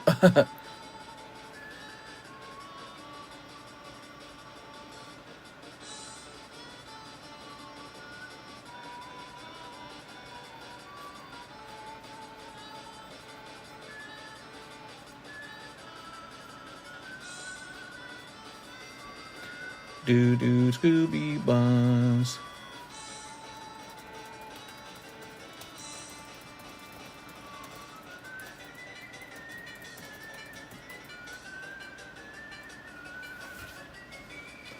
All right, let's see what we got next. So here's Daniel Quisim, 6 Twilight Masquerade. You got it. Oh.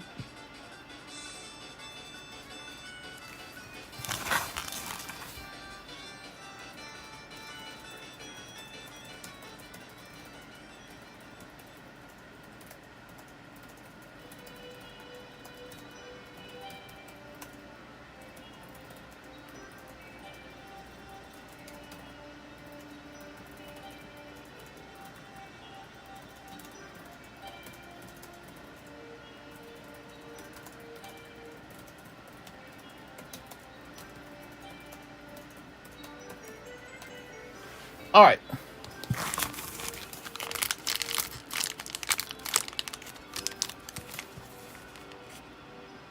One, two, three, 4, 5, 6. There we go. Whew. How much is a box of Twilight? The price times 36. All right, let me put this here and open them up. This is for Daniel Quisim. Sip. And we'll start snipping this. Twilight Masquerade is a real popular set. I just ordered more of it, and the price had gone up on it a bit. There we go. Oops. All right, let's see what we got. Toss that away. We've got Heavy Cross. Very nice. Here's Caretaker Sinistra. It's Sinistra. Ta-da! Here's Belly Bolt. Here's Applin. Oh, look at that Applin. Here's Love Ball. Love me, say that you love me. Here's Screamtail. Ree! All right, very good. English 151 is going to the moon. Is it actually? Is it actually going to the moon? Let's see, Daniel Quisim, because I got a little bit of it. Daniel Arredondo. I should keep a case of it, just in case. Just in case it does go to the moon.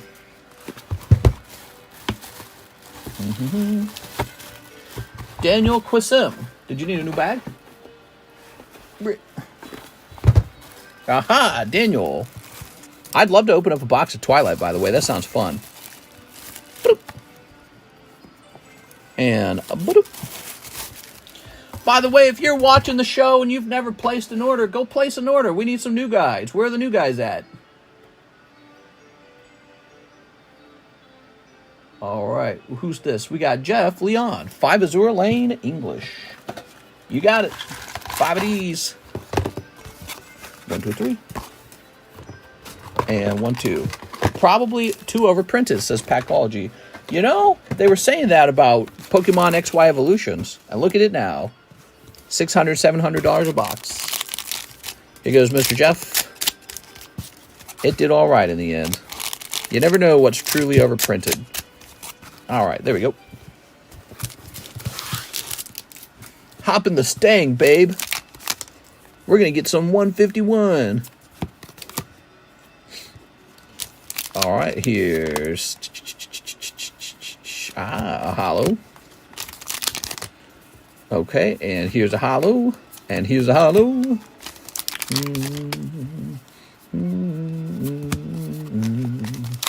Wow, 151 is going up. Here's a hollow, and here's a hollow. Jeff Leon, Jeff Leon. Mr. Jeff, the stock market crashes. Pokemon cards go to the moon. That's the story of the day. All right. Hidden Fates got printed like crazy and is still not far from retail. All right. We are probably going to still get another reprint for 151, still in rotation, not even that old. You never know. Squid Pokemon says Hollow Shuffles. You got it, Squid Pokemon. He's a squid. All right. 1, 2, 3. Boop. 1, 2. Ah, no luck. Sorry about that, Mr. Squid Pokemon. No luck. Do you want these 2 hollows? Let me know. I'll put them back here for now if you do not want them. Squid Pokemon. One more reprint, and they're done in my opinion. Okay, now we've got a... Mr. David says he wants 10 Twilights and 3 more hollows. You got it. The Hollow Shuffle, a popular random pull box. Okay. Time to really snipe the Hollow Shuffle. Let me go get some more Twilight Masquerades. We gotta get some more boxes of that.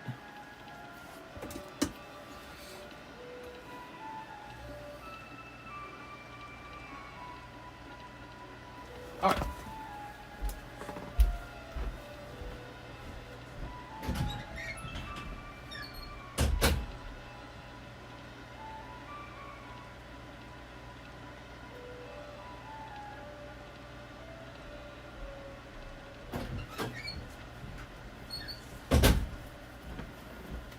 I'm back. Do. Any more celebrations left? Yeah, actually, I got plenty of celebrations. I'd be happy to open it for you. I got lots of celebrations. All right. I like that set. I keep it in stock. Grab this. Look at that. That's nice. Okay, now I need 9 of these. 1, 2, 3, 4, 5, 6, 7, 8, 9, 10. All right. Twilight Masquerade. How much are they? Celebrations. They're probably for sale on the extended menu. Have you seen the extended? We should call it the secret menu. You know why? Because if we called it the secret menu, everyone would be like, "Oh, I want the thing on the secret menu." People go looking for it. If it says extended menu, no one goes looking for the extended menu. All right, there it is. Ta-da! All right, but I think they're like 11 or 12 or 13 bucks. I can't remember. You have to go look it up. Actually, a lot of things on my menu probably needs to have a price update because a lot of items haven't been priced in a long time. Iron Leaves. Some hollows. Dragon Pull incoming. Maybe. What do we got? What do we got? What do we got? Lucky Helmet. Nah, I'll give you a Lucky Helmet. Here's Sinistra. Chansey. Trevenant Iron Thorns. Ho-ho. And ta-da! You've got the Survival Brace. That looks like some kind of BDSM outfit. All right. Never mind. Hidden Fate TTPs have tripled in price. Oh, yeah. It's all gone to the moon. It's gone to the moon. Oh, my God. I want one. Put this over here. That's why free ones are so nice. All right. Pretty rough round. Let's go ahead and get you your hollow shuffles. Are you ready? I'm ready. I'm ready. I'm ready. For me money. 1, 2, 3. There it goes. 1, 2, 3. Boop. Oh, $40 toward the oldest break. Well, I believe the oldest break is actually this bad boy right over here. All right, you're going into the Expedition break. All right. David Velez. Put a little star there to show that you got in here from an indirect purchase. Good luck. You might be the one to pull it. You might be the one to pull the whole thing. All right. That's you going into the booster slab. And now we have to put $40 worth back in. 1, 2, 3, 4, 5, 6, 7, 8. So these go back in. All right. And this guy ticks up to 10. He's actually a pretty expensive item. Okay. 2 spots done in the Expedition tonight. That's pretty interesting. What do you guys think of that? All right. Putting this here. Thank you so much, Mr. David. Next up, we got Daniel Quisim. He says 6 of the Twilight Masquerades. 1, 2, 3, 4, 5, 6. Oh, let's change these. Okay, you ready? So we got Pokemon Topps Movie Edition Checklist. For some reason, these are just really expensive and really popular. It really is $160 for the checklist. Features Brock, Misty, Ash, and Pikachu. So that's got to be it. It features the whole crew, and there's not a lot of Pokemon cards out there that do that. There we go. So that's cool. We got our holographic Wave 3 Paris. That'll sell so fast. So fast. Here's the Mega Gengar. Here's the Slowpoke. And here is the Nidoking. King of the Nidos. Ready? I like free. Give me some free ones. Give me a break. Give me a break. Break me off a piece of them free ones. All right. There we go. All right. You ready? Daniel Quisim. We got Palafin. Oh. Okay. Palafin. Here's Screamtail. Hey! Silly Screamtail. Here's Lucian. Oh. We've got Whirlipede. He's whirling. We've got Torkoal. Look at that Torkoal. So nice. And Volbeat. That's for Daniel Quisim. Thank you, Daniel. I like your Torkoal. He's pretty neat. Looks like he's about to be used for a pizza oven. Okay, Daniel. Is the guy who dropped the $500 for the Mega still here? $500 for the Mega? Oh, yeah, Steven Coulson. He sure is. Yeah, he's been a busy bee, man. He's been buying some stuff. We like him. He's been a busy bee. Somebody did buy another spot in the Mega Break recently. It was Antonio Suevas. He bought a spot in that break. So there's been a little bit of movement in that Gengar. Mr. Never said he likes me. That's because I don't like you. You suck. Yuck, bro. Who's next? Who's next? Man, it's only 1:45 a.m. The night is young, guys. We got all night together. Here's Kick. Squid Pokemon, Hollow Shuffle. All right, Squid Pokemon going in for the Hollow Shuffle. Ready? 1, 2, 3. 1, 2, 3, 4. There you are. Oh, this goes back in. Better not put that in the back. HV1 Ash. He's got the HV1 virus. What do we got? Ash. You got this guy. 1 Ash. All right.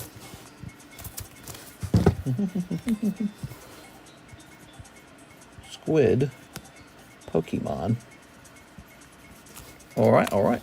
Ta-da! Okay, toss this over here. Mister must have me in the wrong break. Oh, was it you? Hold on, let me look. Oh, it was Anthony Kalura. Anthony Kalura. He's also busy. I'm sorry, I confused you. Steven Coulson and Anthony Kalura. You actually have similar sounding last names. Isn't that funny? Similar sounding last names. William Ogilvy. 2 packs of Celebrations. You got it. Yes, sir. We have these Celebration packs. They give you a chance for the 25th anniversary Charizard. This came out in 2021, did it not? It's getting pretty old already. 2021. Oh my God, dude. That means in 2026, it'll be the 30th anniversary, which just shows you how fast the time flies. I can't believe I was here for the launch of this, and it's been all this time. Crazy stuff, man. Yeah, open up these Celebrations, guys. Give yourself a chance for a nice Charizard and many of the other good cards that come out of this set. All right, good luck to William. Just hollows in this round, William. And 1 Zamazenta. A little bit of a cold round there, William. Can't snipe me. I'm in the Machamp. Ah, do you drink coffee? That helps me to stay awake. Recently, I've had a little bit of coffee. Yeah, recently I've had a little bit of coffee. I was showing it off. Been helping. Okay, so William, the Lugia's nice. Who doesn't want a Lugia? All right, William, you're just making the necessary sacrifice for the next round to be hot. You never know which position you're climbing into when you open some cards. You might be the guy getting a hot card, or you might be the guy helping the next guy get the hot card. William, Will I Am. All right, there it is, William Ogilvy. Thank you. Yay! Okay. Clicking on this. And now we need some new orders. We are all out of orders. It's a Sunday night. Not a bad Sunday night, actually. We got one payment in for $550 on that Sneaker Bunker card. So we're doing pretty good for the night. Even though we're only an hour and 46 minutes in, why don't we keep rotating through some of these hot slabs on the table for you slab guys? We got Poliwrath 240. He's a yellow deck. There's Thou Haunter. Here's Nidoking. And Dark Poopitar. That's correctly priced at $380. And there's Blublazor. Look at that Blublazor. We also have Victory Bell. Cool, man. Oh, man, the Victory Bell's too nice. He's going up in the Holo Shuffle. He's way too nice. 65, that's 13. 1, 2, 3, 4, 5, 6, 7, 8, 9, 10, 11, 12. He's way too nice. Can't believe he's only $65. It makes no sense. So we got to put some nice ones up in here. Stadium. Victory Bell. Okay, and we do one of these. The C, actually, what it means is it's over half the ceiling price of the box. So the potential ceiling price is $100. So anything over $50 is supposed to have that little C on the card to let you know you pull a hot one. All right, that's cool, man. I like that Victor Bell. Is the line long? The opposite. The line's actually really short. Gengar's got to go in too, right? 1, 2, 3, 4, 5, 6, 7, 8, 9. Okay. And this is going to be Old Maid Gengar. So there's a Gengar in the box now. It's going to say -5 down here for the star card.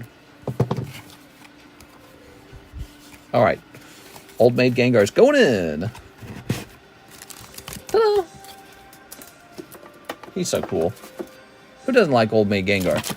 All right. Oh, my God. We're just pulling good card after good card for the, look at that, Nidoking.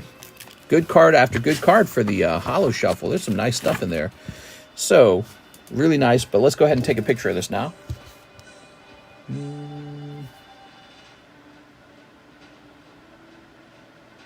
This is such an interesting idea, taking pictures of the table.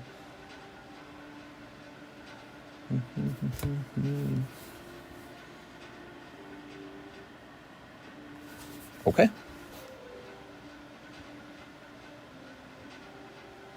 Very nice. I put in for our packs. Hey, it's Keith the Dutcher. What's up, man? The Nidoking is tempting. He is pop 1. Now, will it stay at pop 1? Probably not. But here's the facts. You cannot find any yellow decks for sale online. There's one deck on eBay, $3,000 for the yellow deck on eBay. And keep in mind, he's a rotating card in the deck. The deck only has 54 cards. You can't fit all 151 Pokemon in there. So a deck will have like some Pokemon that are in every single deck.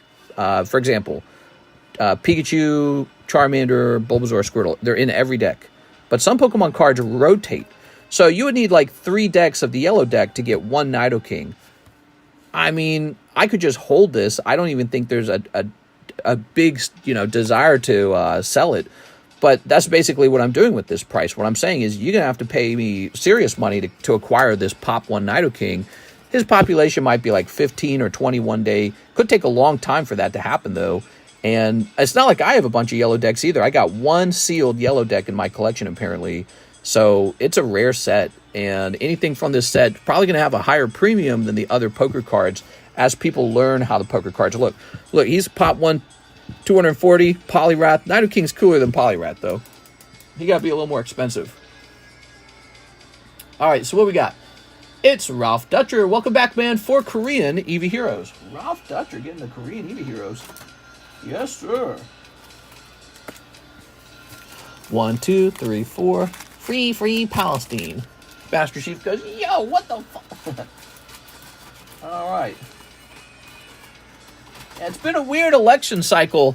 The Jewish voting bloc typically votes for the Democrats, but the Democrat Party also is host of like, sort of like a pro-Palestine, anti-Israel, group. So there's kind of some internal fighting between, I guess, kind of like the Jews and the Muslims and the Democrat Party. And it's funny because it makes you think some of the Jewish voting bloc is going to move over to the Conservative Party. I feel like Donald Trump is more solidly pro-Israel. We've got Grimsnarl. And you don't really know what the Democrats want. I guess the Democrats are more like, no, you're going to have to stop. I think they are taking the Palestine side, but they're not as loud about it. They don't shout it from the rooftops, so to speak. Ralph Dutcher, let me grab your bag. It's an interesting thing. It looks like you need a new bag. All right, new bag, Ralph Dutcher. I recognize you. You've been here since a long time ago. Go to another stream for that stuff. He's trolling you, man. Free to Moonbryon. All right, there we go. All right.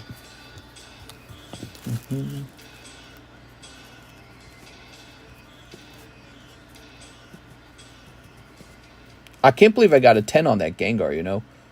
That was really lucky for me because I sold my other Gengar, and that was my only one. So, and again, I'm not going to open that other deck. I'm going to let that deck get old. All right. Free the children in Mister's basement. You talking about my two kitties? William Ogilvy says 2 more celebrations. So for the celebrations, yes, we're getting a new box for the celebrations. So I'll be back. Celebrations times, everybody. I've got a bag, Mister. It says keep Dutcher. All right. Give me a moment here.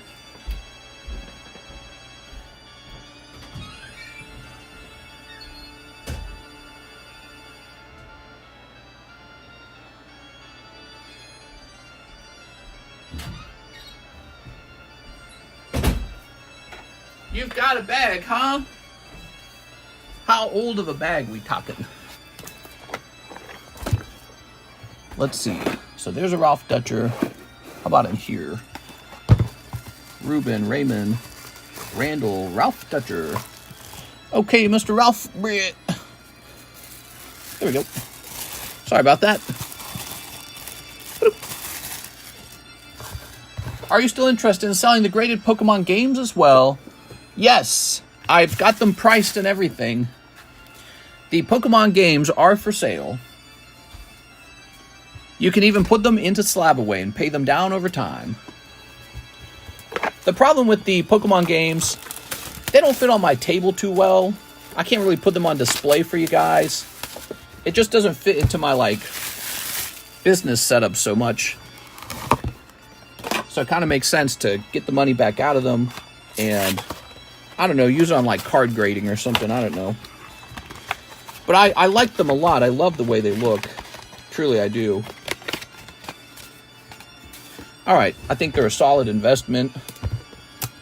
Actually, I already know they're a good investment. You know why? Because they went up for me from when I bought them. They went up significantly from when I bought them. But I'm going to let them go. And they're going to go to somebody who's going to put them on display properly. I don't have any room in my home for stuff like that. My home's all decked out with Pokemons. Wait, there's a little code card in here. Is this code card valuable? Not gonna lie, there's a win for society. What are you saying, Dennis? Are you still interested in it? Yay for Derek, hard work pays off. I did it? I don't know what you guys are talking about. All right. Ooh, we got this little pin. I got a ton of these pins. Hold on. I don't know where I put them all.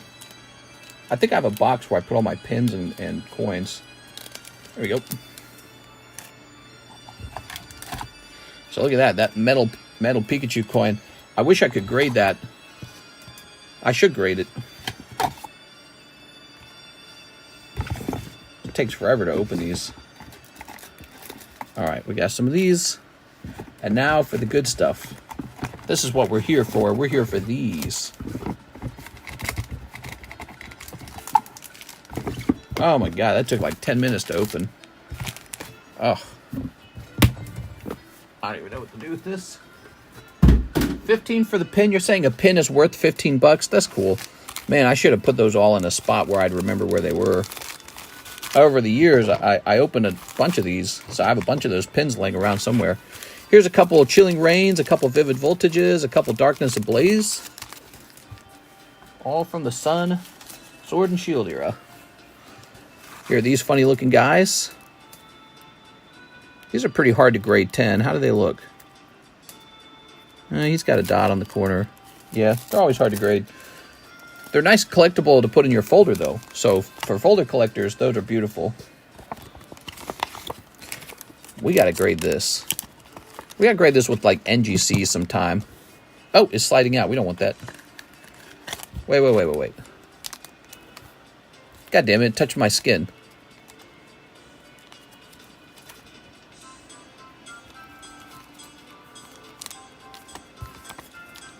I don't know if this one's worth it anymore. Yeah, I don't know if you grade this one now that it's touched my skin. Darn. Alright. Put this away in here. Hope you don't have too many slabs. Add 3 and it adds to the value of the package pretty hard. Oh, you're talking about, I think you're talking about paying customs. Yeah, customs can be a bitch sometimes. Yeah, tell your countries to reduce the import fees, because it's not fair. You know, when you sell me something and you ship it to my home, I don't have to pay that kind of import fee. So it's really unfair trading practices. There we go. You got to tell your politicians you don't agree with it. That's a pretty cool card, isn't it? A pretty cool pin, isn't it? Can I touch your skin? I haven't been touched in years. Coin has Mistress Flakes now. The price goes up. Oh, speaking of which, I found my tungsten rings. If anyone wants to buy a rocket ring, they're $20. 20 bucks. Then I need to know your ring size. All right. This card will not grade 10. I can already see it. Oh, well. They never do. Yep, he got a little notch at the top. That's too bad. I got the same notch. I got 4 more packs. How about this Pikachu? Pikachu not looking too bad.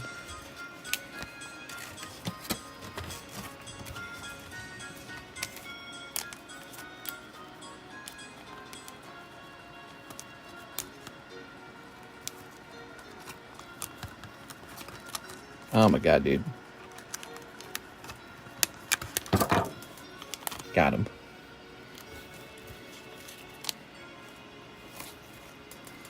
Alright, so he's got no chance either. Some kind of smudge down there. Just out is. We'll send these out anyways. They'll turn into 8s, or if we're lucky, 9s. And we need to get those graded to compensate for the unusually high price of the premium collection. I have to grade these and I have to sell them in the end. Here we are. Dennis says it was pricey. Sorry to hear that, Dennis. Dennis, there was no mistake made. The only thing that's going on is your country charges you guys a lot of taxes. Dennis, you know how your country charges you guys like 45% taxes once you're making over like a certain amount of money? As an American, when I see that, it's really crazy. In fact, I think a lot of Americans don't realize how bad it is for you guys in the UK because they've never seen the numbers. They've never seen the difference in the tax brackets.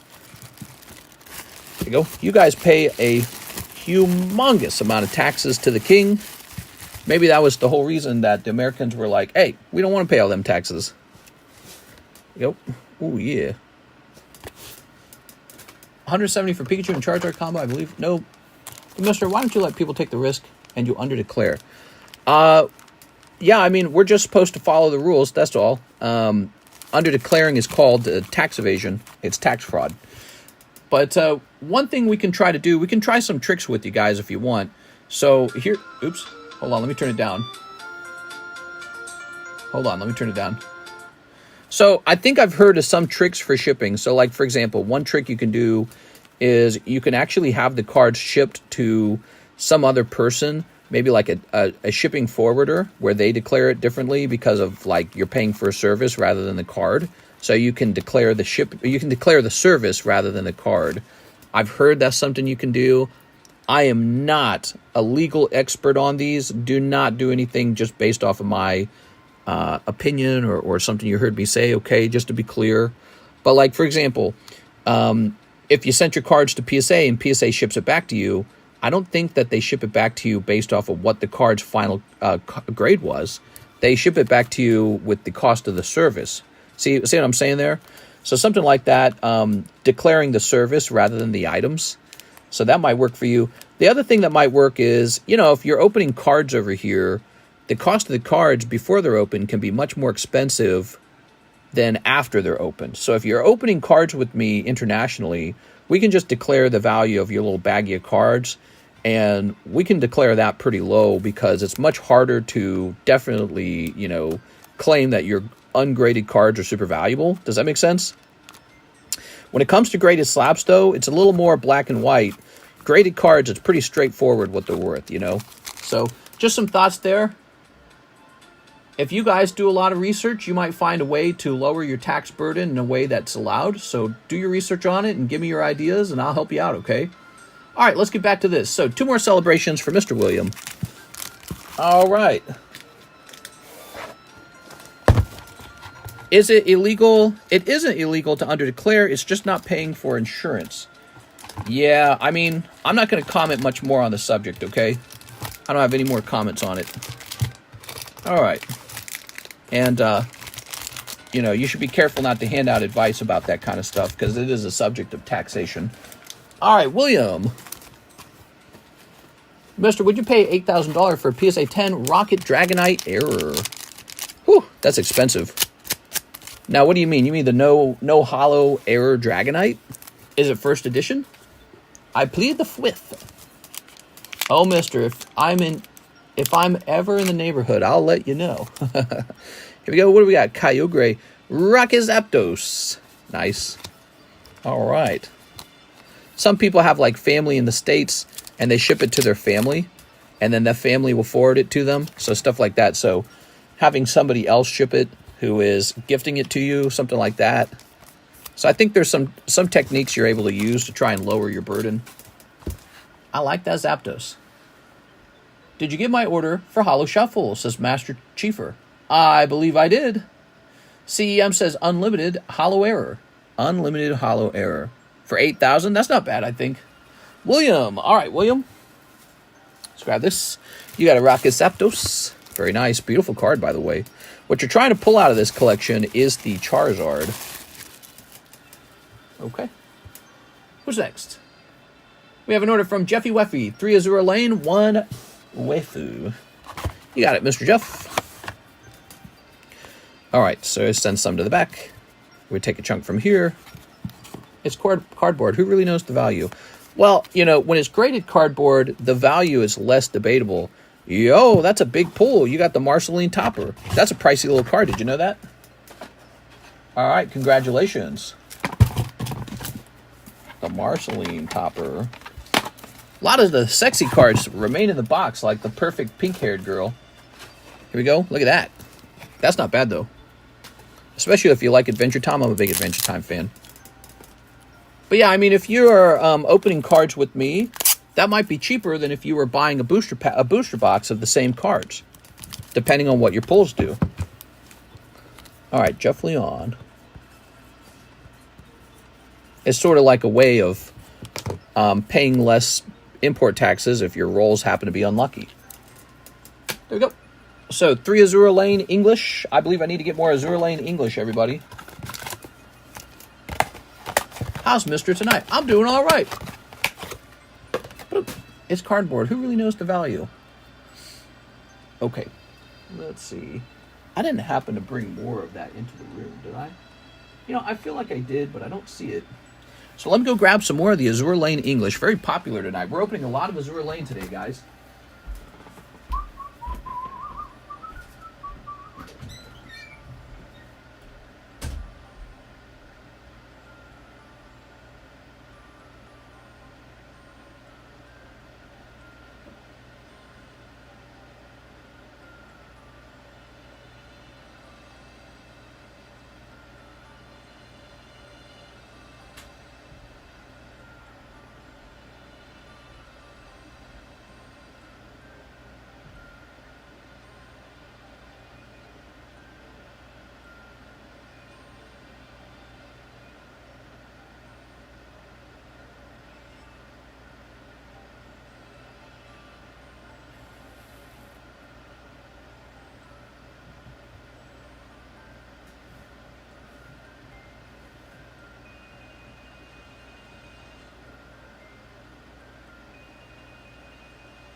Just looking around a little more. So, I know I stepped away for a minute there. I was looking all over.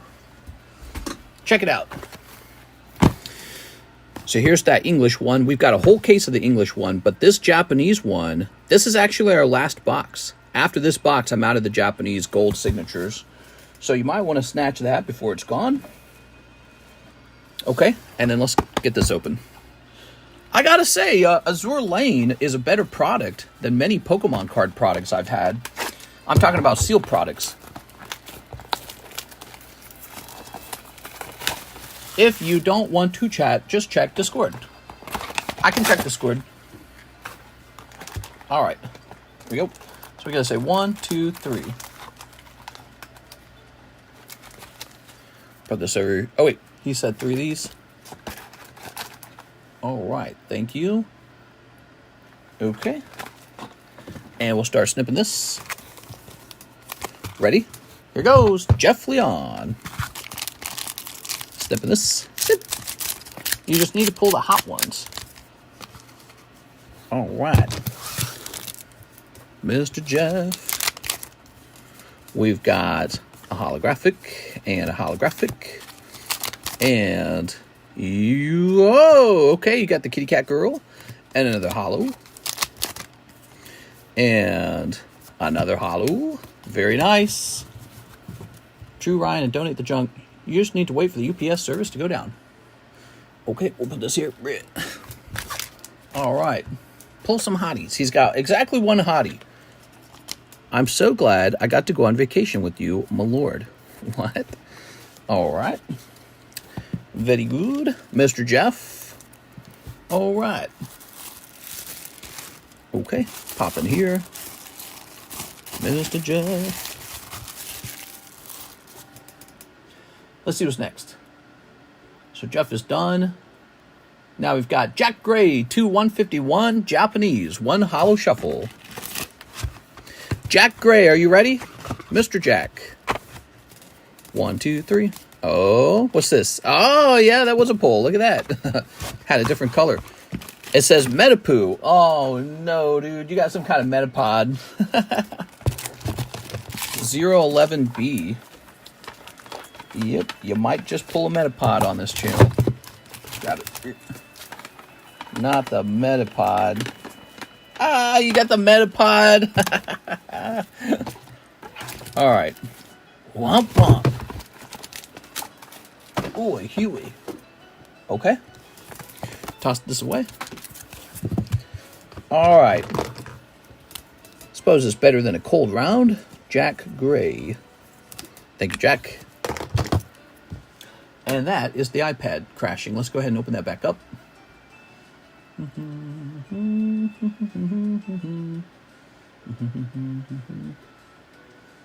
We're jumping in here. All right, that's working again. So, 2/151 Japanese. Where are those hiding? They're hiding over here. All right, very nice. And let's start snipping. Snip. All right. Here's some holos. There's Nidoking. That's pretty rare. And ta-da! You've got Arbok. That's so good. Jack Gray picking up the Arbok.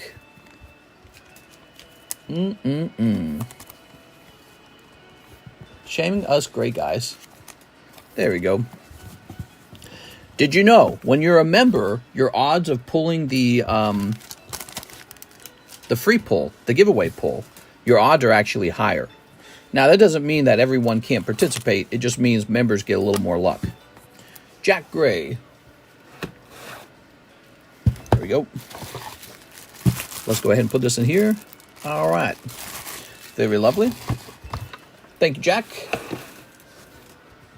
Who's next? We got David Ballard. Let's open 6 Disney 100. I have a box and a bag on the table. There you go. Okay, good. So, Disney 100s. Disney 100. Oops. Ah, there's our Disney. Kind of buried. Ugh. Okay, 1, 2, 3, 4, 5, 6. 6 of those. Okay. Odd blocks in a bag. Good luck. So we're always wanting to pull Steamboat Willie. And we'll snip this. All right.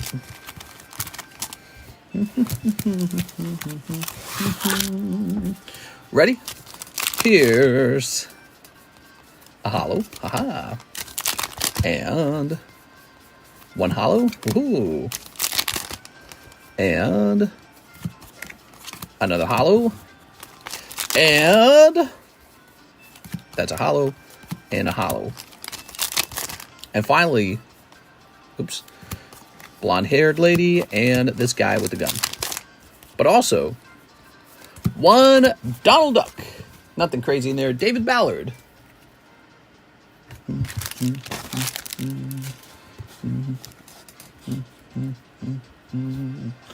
Okay, I have a box, a bag on the table. You get a box, I get a box, honey. Bag on the table. Here's David Ballard. I hope the current Fortnite season ends soon. Yo, me too. All right. Who's next?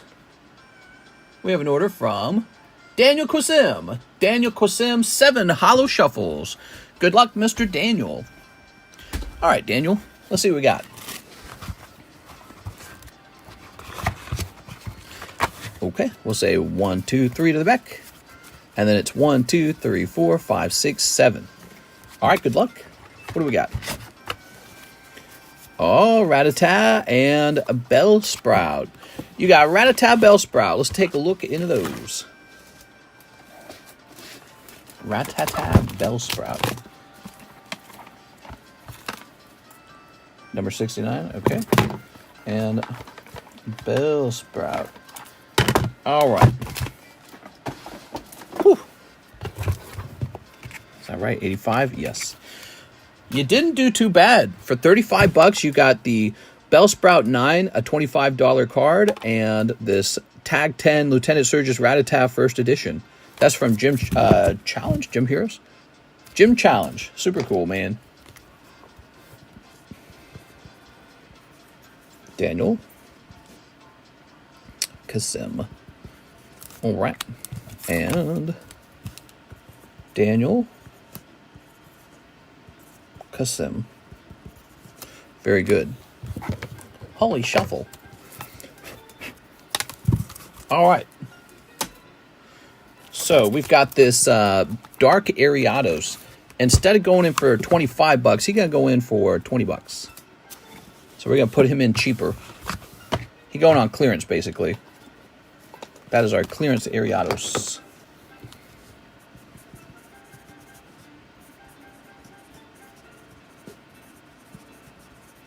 Okay. Might not be the card you want to pull, but you might snatch him for like $5, which is not a bad deal. This is kind of nice too. $115 Bulbasaur. That's tempting to put up in that box. But we've already got 2 chase cards, I think. Okay. Who's next? Now we've got... Click. Now we've got... Torn McClure. 2 of the Shining Legends. Use my store credit to cover the rest. All right, you got it. Torn McClure. Shaboop. Oh, that was almost a perfect throw. All right. And he says 2 of these. Okay. 2 Mewtwo Shining Legends. Matt's been a member for 18 months. Thanks, man. Here's Stadium Jigglypuff. Oh. Ace of Clubs Charmander. Ooh. We've got Cherry Snorlax. Here's Energy Retrieval. And Hunter. Oh, ho, ho. Very nice. Hollow Shuffle is a good risk. You know, when you open a booster pack, you're taking a chance. When you open the Hollow Shuffle, you're also taking a chance. But it's, you know, it's just a very different kind of chance. You go for already graded slabs. It's kind of fun. You know, for example, most modern booster packs are $4 or $5, so they're actually very similar to each other. Here's Pikachu Reshiram Palkia. So I'm glad you feel that way about it. I think it means that it's feeling like a fun value proposition. Here's a Reshiram. Oh, next pack. Scraggy, Damage Mover, and Palkia. Whew. Nice try, man. Those Shining Legends are scary expensive, and they offer some actually pretty amazing pulls. But in this case, you didn't pull anything too wild. You got like these common and commons. You can have them if you'd like. Let's see. Let me get the junk out for you at least, so we're not filling the bag up as much. All right, so let me try and squeeze these in a fat sleeve. Oops. All right, there you go. Perfect, they fit. All right. So, Mr. Torin, let's grab your bag. Some people like their bulk from stuff from like the Sun and Moon era. And when a pack gets really expensive, you do actually keep the bulk. The threshold is something like $35. Awesome, thanks. No problem, man. There we go. Torin McClure. That almost says, it almost looks like it says 21. But we know that's not true. It's 24. All right. Very good. Who's next? Okay, we're going to go ahead and rotate these. PSA 9, Gengar, red Gengar, huh? That is a good one to put in the live customs, maybe. Here's a Jigglypuff. Beautiful. Here is a Charmander 9. Scyther 10 for $95. That's pretty cool. And there's a Cubo 9 for $15. Okay. 4 more. Eevee Heroes. Ralph Dutcher. You got it, Mr. Ralph. 1, 2, 3, 4. Ralph Dutcher. All right. Ralph Dutcher. Snipping this up. Snip. Okay. Oops. Instant Moonbreon. Oh my god. Instant Leafeon. Look at that. Oh, this is one of those large sleeves. Oh well. Instant Leafeon. Very nice. There's a Leafeon. There's a Moonbreon. And there's a Hollow. All right. Oh my. Who's your favorite rapper? I like DJ Nuts. Oops. There's Umbreon. Ooh. Rawr. Do do do do do do. All right. Very good. Ugh.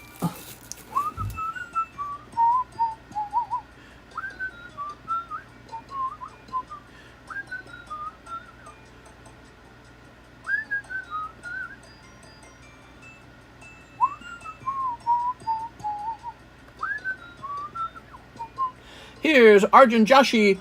Yo, that's a big order. He says, finish off, slab away, and pay for a UK shipment. All right, let me take a quick look, Mr. Arjun Joshi. So, finish slab away. Let's find his slab away real fast. Let's see, slab away.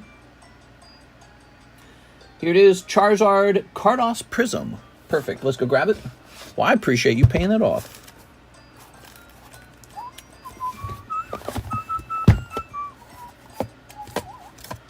Let's see.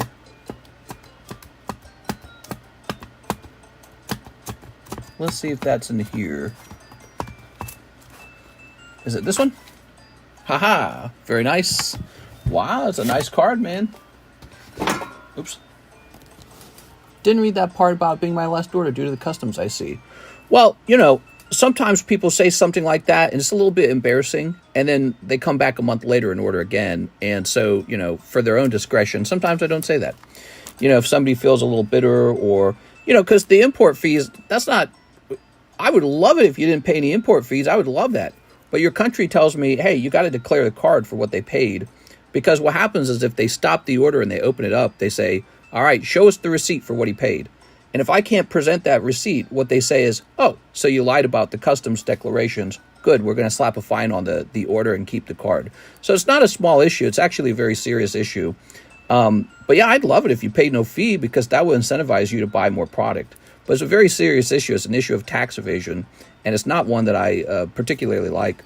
But, you know, you can't hold that against me. I don't know if you feel like it's something you feel like I've personally done to you. That's just your country's import fee taxes. I don't have a lot of control over it. But what I would do is I would contact your local politicians and say you'd like to have cheaper imports. All right, let's get it. Let's print it up. Mr. Arjun Joshi.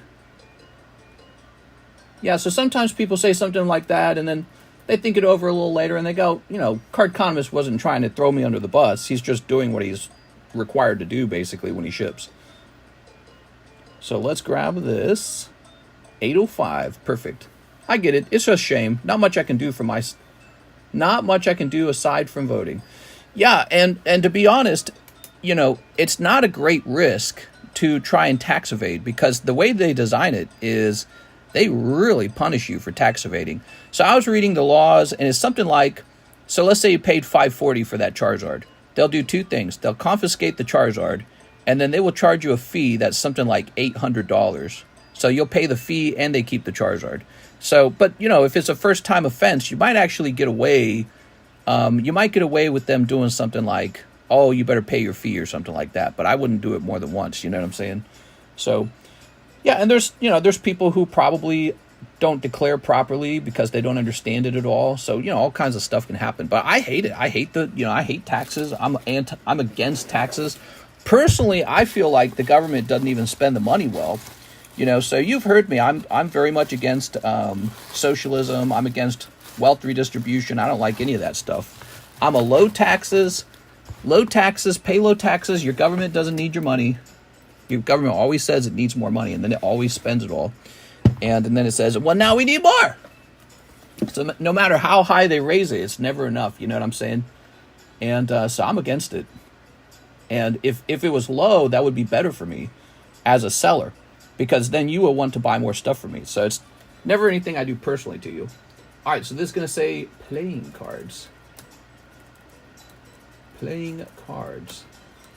But the punishment's pretty severe. They don't mess around with the punishment because they know that people, basically what they understand is that people try to slide past them. You know what I'm saying? All right, there we go. So let me mark this as unread. There we go. Oh, hold on. Got a message from somebody.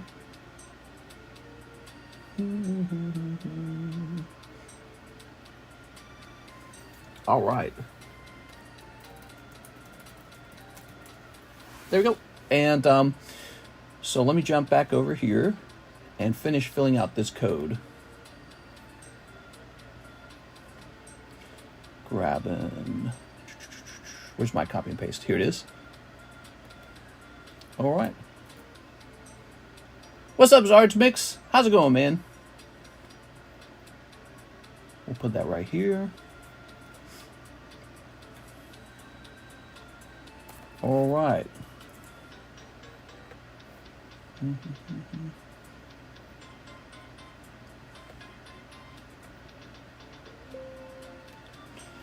All right. Mr. Discord, dinner time's here. I know, everyone wants me to read Discord. Dude, I pay too much for shipping. Should it be 20? If you didn't have a bag, it should have been 20. So if you sent in 40, you did overpay. I can send some back to you if you need, okay? Yeah, it should be 20. If it's just the one slab. Did you have a number of slabs?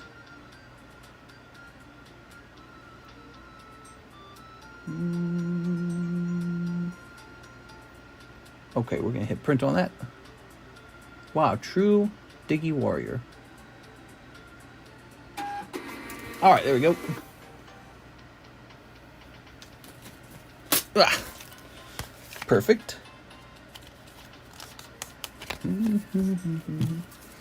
All right. Yeah, you're not the first person to notice that custom fees are not fun. It sucks. Let's see what's next. Here's an order from Kendo Palur. Last Japanese Azure Lane box. You got it. But so that was the last box I had in the other room. Let me point something out. I actually have 2 boxes of it. And 2 boxes in 1 pack. So after we open this box, I guess the one on the right, we'll still have 1 more box. All right.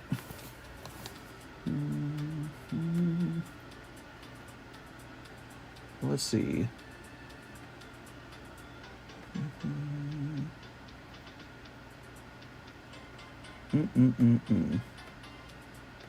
Okay, here goes. Kendo Pelor.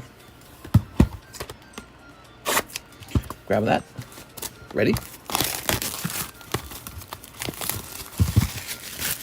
Tossing this away. And let's see what we got.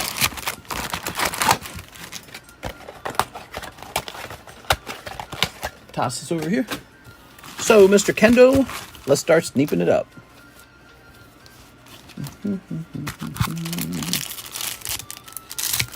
All right. I only have the one slab. All right, perfect. So you're owed $20. I can reverse it, okay? We'll snip this as well. Snip. And we'll snip this too. All right. I sent 80 for shipping. Yo! All right, so we can reduce it from there. Should have been 20 for shipping. Here's a hollow. Very nice. Good luck, Kendo. Here's a hollow. Here's the cat girl again. Oh my gosh! Now we get the Japanese one. All right. Here's the naughty umbrella girl. She's got a box of candies. Very nice. All right. And we'll sleeve this up. Okay. Here's a hollow. Any mangas yet? Not yet. There's a hollow. We want one. Go pull one. Here's a hollow.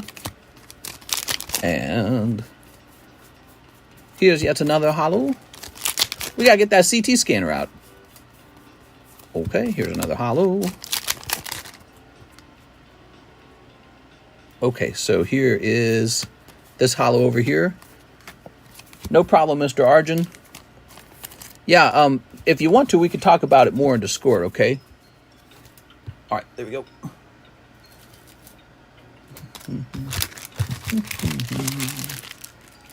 All right.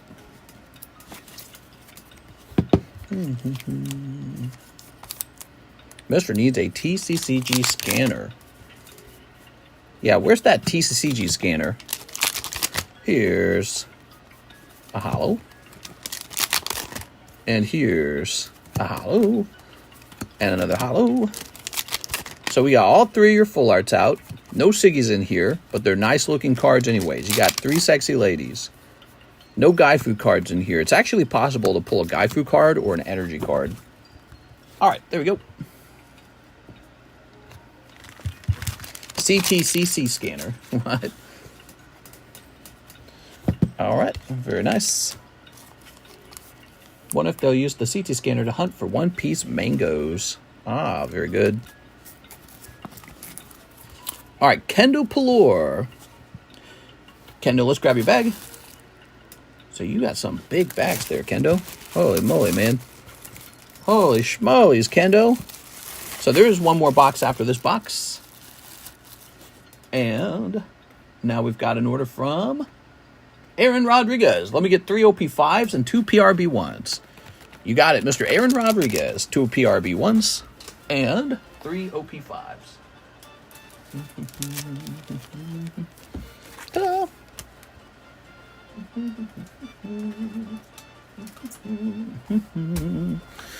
Boy, poor LaFlame. I wonder how he's doing. Crypto is way down, guys. Oh, and it jumped back up. All right. That's decent. Still down, though. Dashes carry traders' hopes.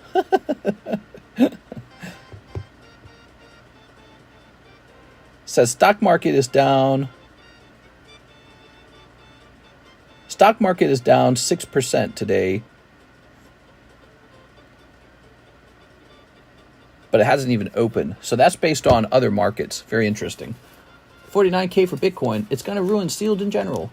Yeah. All right, ready? Here goes. Snipping this.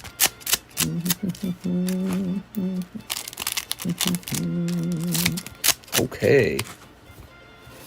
All right. Thanks, Mister. Send a message in Discord. Perfect.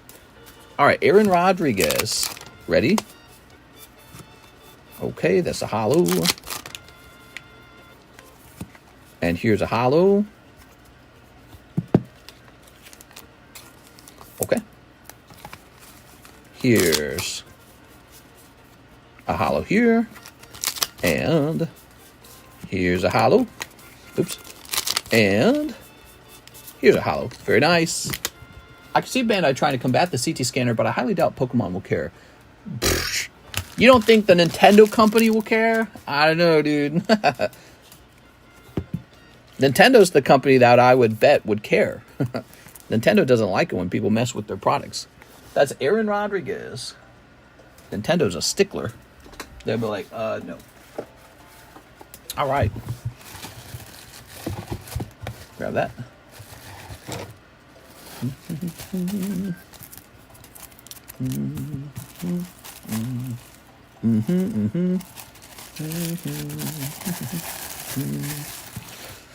Quick, buy the dip. Aaron Rodriguez.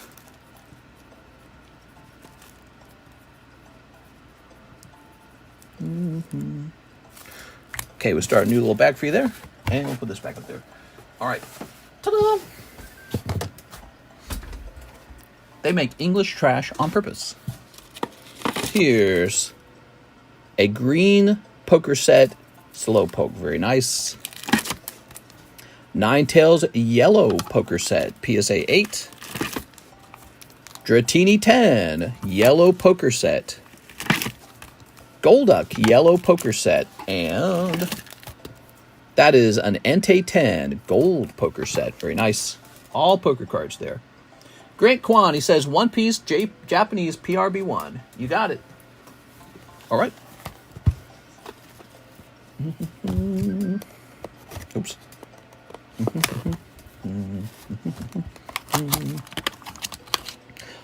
Oh, yeah. Here we go. One whole box. One Piece PRB1. Very nice. Stonks are crashing hard. I know, they're stonking like crazy. But you know what's still staying the same in price? Pokemon cards. The card market is slow. It does not go up and down like the stock market or crypto. All right. And snipping this. Definitely some economic data that said the economy must have slowed down. Okay, snipping that. All right. Here's what I think. I think if Donald Trump wins, the stock market bounces. I really do. I think it jumps. I do not think it will jump under the Kamala Harris administration.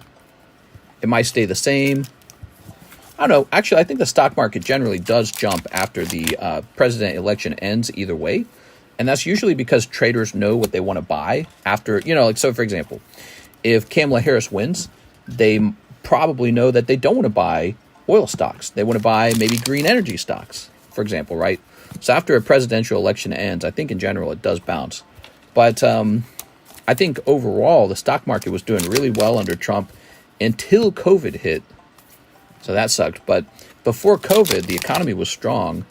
And I think most people will be expecting the same thing to happen if he wins again. We are. So I'm going to guess the market's going to be wondering if he wins. And a market downturn just before the elections actually plays out well for him. All right, let's see. Oh. Woohoo.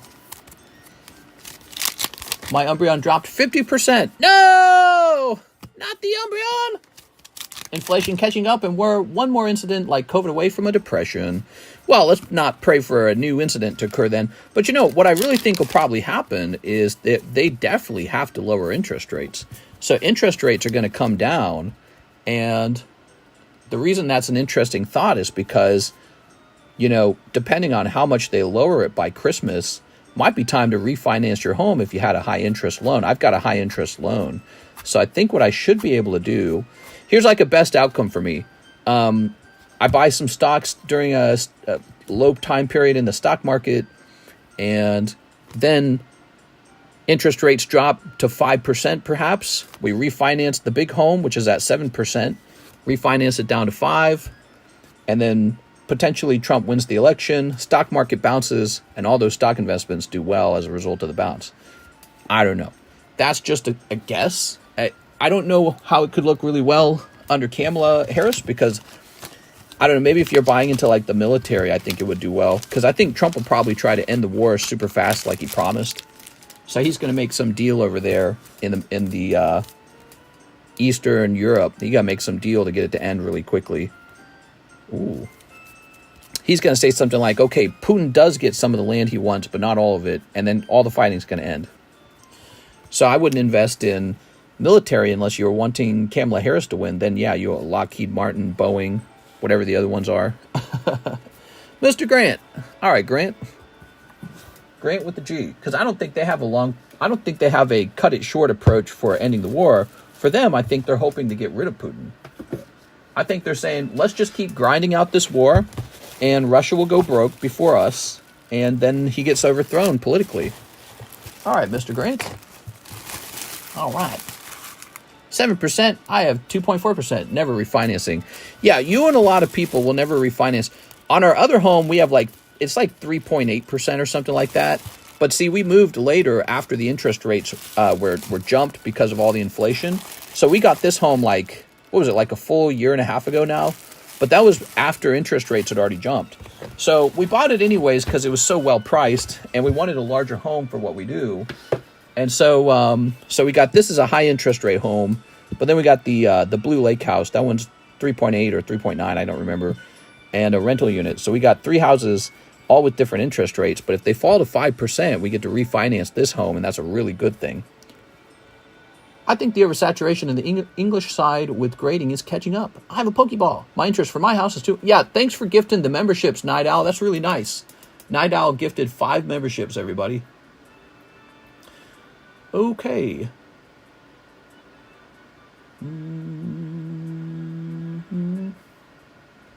So, let's grab this.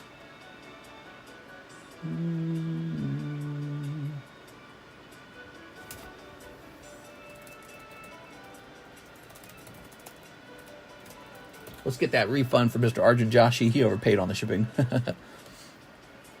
Do you mind sorting my shipping refund? Oh, and there you are. Look at that. Let's get it done.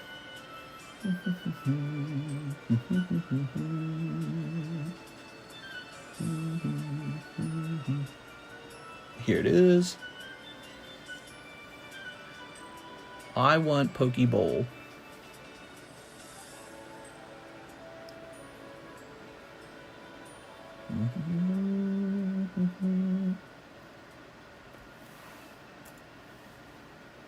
Okay.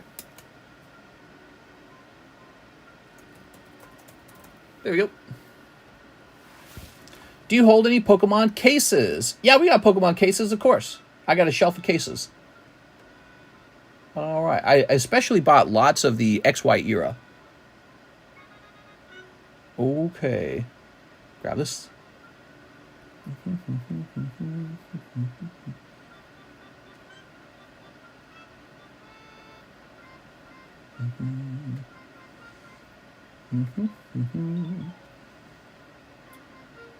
All right. So, guys, let's keep rotating over here. You ready? Here's Jolteon. Ooh, Jolteon. We got Frog Mario. Here's Cubone. And Nidorina. We also have Charizard. All right, lovely. I'm thinking about getting an XY Evolutions. Be careful. I feel like the poker card pop is low for the wrong reasons. You would think so, but actually when you go into the market to buy poker decks, you can't find them anymore. So if it was the case that you could go into the market and find lots and lots of cheap poker decks, then yeah, the reason for the low population would be that nobody was bothering buying the decks and grading them. But the fact of the matter is the decks are really expensive now, so there's definitely some interest in the poker cards. and what's going on, the most valuable ones, you're just not finding them for sale, and it's turning out they do have low populations. How low is the PRB1 case stock getting? People been chewing through them. Yeah, I would say we've gone through something like 10 cases so far. So I think I have 8 cases left. It's actually kind of low. All right, speaking of which.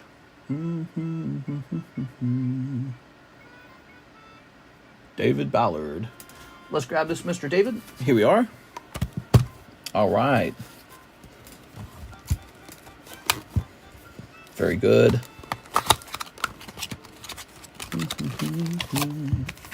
Oh, beautiful. XY Evolutions is every popular people love to open it is still for some reason, contrary to popular belief, I think it's underrated. It's a nice set. It's got a lot of nice cards in it. Ready? All right. Here we are. Crypto Bros, invest in PRB1. Yeah. All right. Snipping this. Okay. Oops. And snipping this. Okay. And snipping this. All right. Very nice.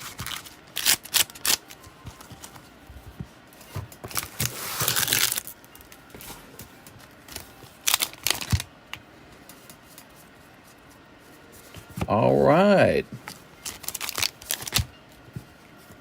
Move this over here. Okay, and we'll sleeve this up. Oh, and here's some more hollows. I want to see Utah or Zora Gold Dawn card.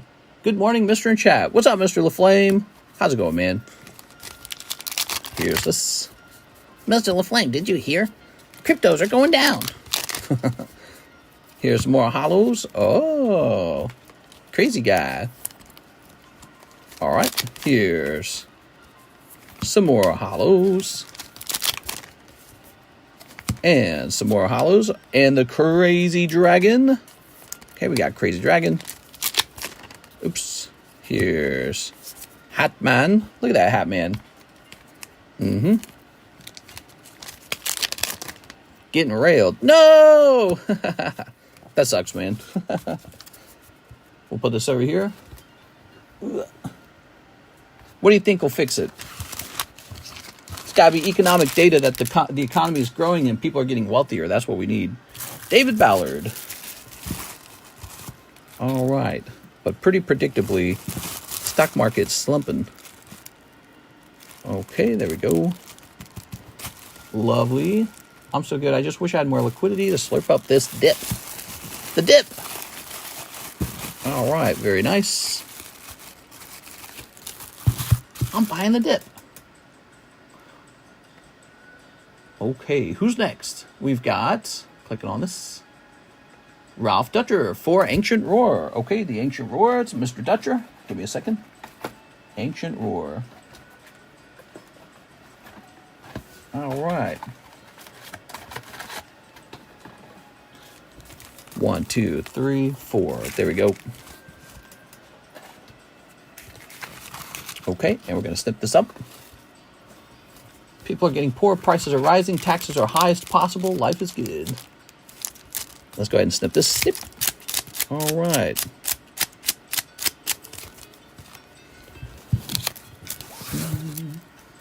Mr. Ralph. Here's a hollow. All right. And a hollow. Okay. You also pull, a cool looking scream tail. That's nice. And finally, a cold pull. The CEO of INTL is posting Bible quotes on Twitter. Seems worrying. No! What? Ugh, my legs. They hurt. Ralph Dutcher. Okay, Mr. Ralph Dutcher. Oops. I'm very close to trading my goal for BTC, below 50K. There we go.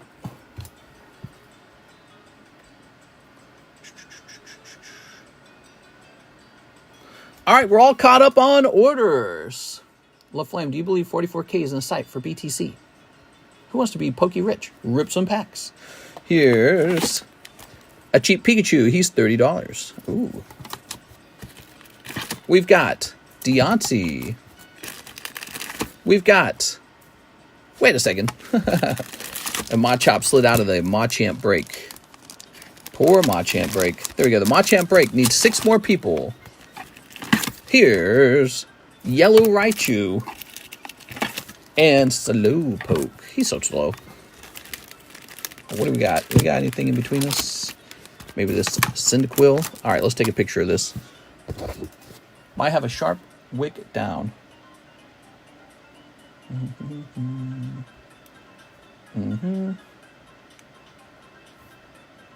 All right. Click on that. Very good. All right. And now let's grab these and put them away. Ooh. Okay. And then on this side, we can grab some new slabs. Let's see. That Cyndaquil is tempting. Yes, give me the Cyndaquil. He's still available, but he's in the box now. Okay, we got a Lieutenant Surge's Voltorb for $50. He is coming down to $45. First edition PSA 10. All right. Here's our Mawile Rev Foil. Pop 11. I think he's really where he should be. We're not going to change the price on that. We have a first edition Ditto non-hollow for $150. That's correctly priced. Oh, a Marceline, another Marceline. So let's toss Marceline up in that Waifu shuffle. We'll grab 7 of these. 1, 2, 3, 4, 5, 6, 7. Here we are. All right.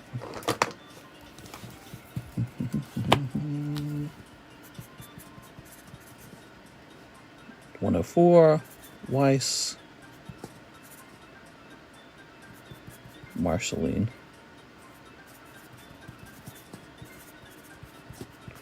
Okay, that's a good one. I'm a good man, and yeah, how's life been treating you, Alex? Yeah, 104 is fine. Okay, there we go. Let's go back up here in the Waifu Shuffle. Nice. Okay, then what do we have here? We have a $15 Beedrill from Evolutions. That's already pretty cheap. Here is a PSA 1 Mickey Likes That Target from 1935. Very cool. Okay. Funny enough, we have another one of these Diancies. How do we have 2 of these? That's a PSA 8 Diancie. Is that the exact same as the other one? If so, that's really funny. Didn't I just see a Diancie for like the same price?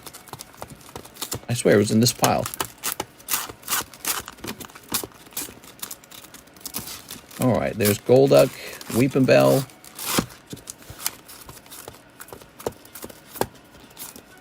Rattata. All right, Rattata.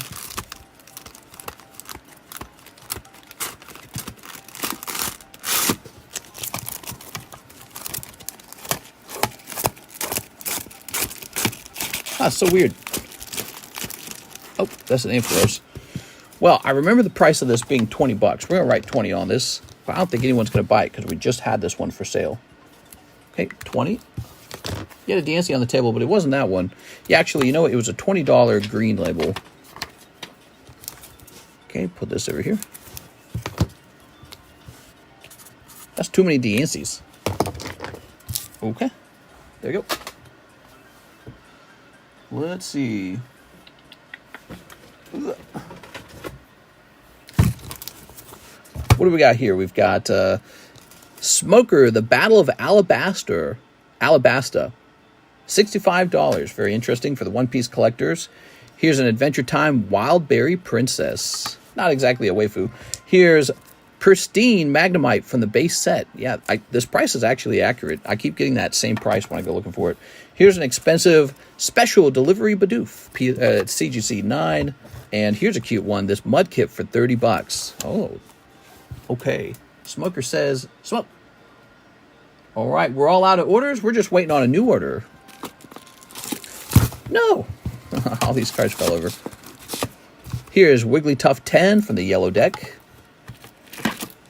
We've got James, PSA 9. Here's Cloud. Ooh. Here's Magneton Evolutions. And Zapdos. Ooh, there's a fancy card. The Zapdos is one of those cards you put in SLAB away. All right. Did you get your Pikachu promo from Pokemon Center? Wait, I need to get my Pikachu promo from Pokemon Center. Wait. Quick, order some Evolving Skies. Quick. All right, so let's talk about some of the breaks. We've got this Cosmic Eclipse break. Lovely. We got 1, 2, 3, 4, 5. Tim Frazier's in here. Just Tim Frazier. Poor Tim. Tim's waiting for all you guys to pile in to the Cosmic Break, $19.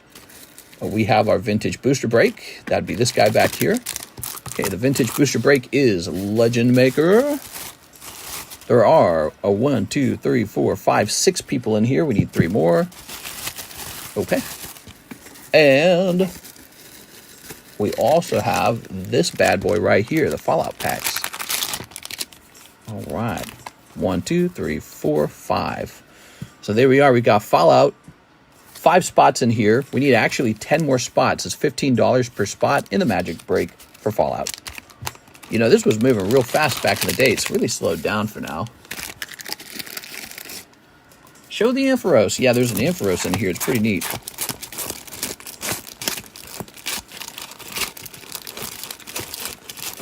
Ah, there it is.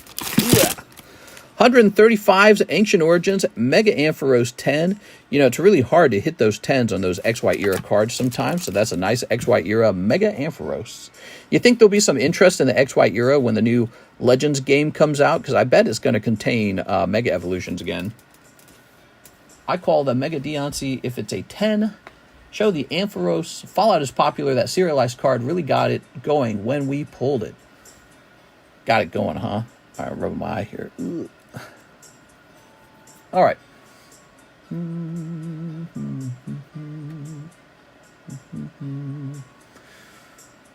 Well. Borderlands movie coming out soon. Borderlands. We got to collect some Borderlands now. It's 3 a.m. in the morning. We could wrap up early if I wanted. Here's Dylan. Look at this, Dylan. Dylan SLAB. Jump over here and roll for Dylan. Okay. Roll it. We got Ian. Okay, Mr. Ian.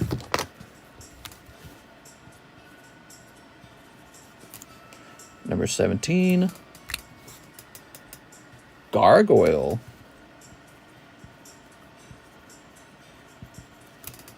Okay. And Harl's 420. Okay, nice. I'm going to go ahead and reset the code. The Dylan code is reset. Okay, cool, man. Mister, where's the Borderlands Cardos? Yeah, we need Borderlands Cardos. You're right. Okay, let's see if there's a nice card we can put into the Hollow Shuffle. Here's Larvitar. He's all right. We got Smoochum. She's got nice boot cheeks. All right. The Large Raichu. It's a slow-moving break, man. We need more people in there. Here's Pidgeot 9, $60, Rainbow Hollow. And Magneton First Edition PSA 6. What's the playing card looking one? It says JT Schroff. Nice to meet you, JT. Yeah, those are called, we call them Pokemon Poker cards. PSA is calling them Pokemon Playing Cards. PC stands for Playing Card. But these have been around for a long time. Look, this is from 1998, the yellow deck. It's a really old vintage card. They've just recently been picking up a lot more popularity, so people have more interest in these now.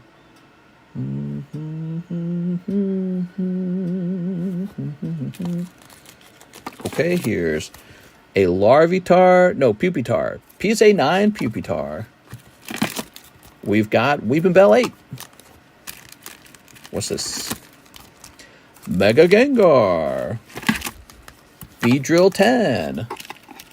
And a Raikou. Look at that Raikou. Such a nice card. All right. Hit refresh here.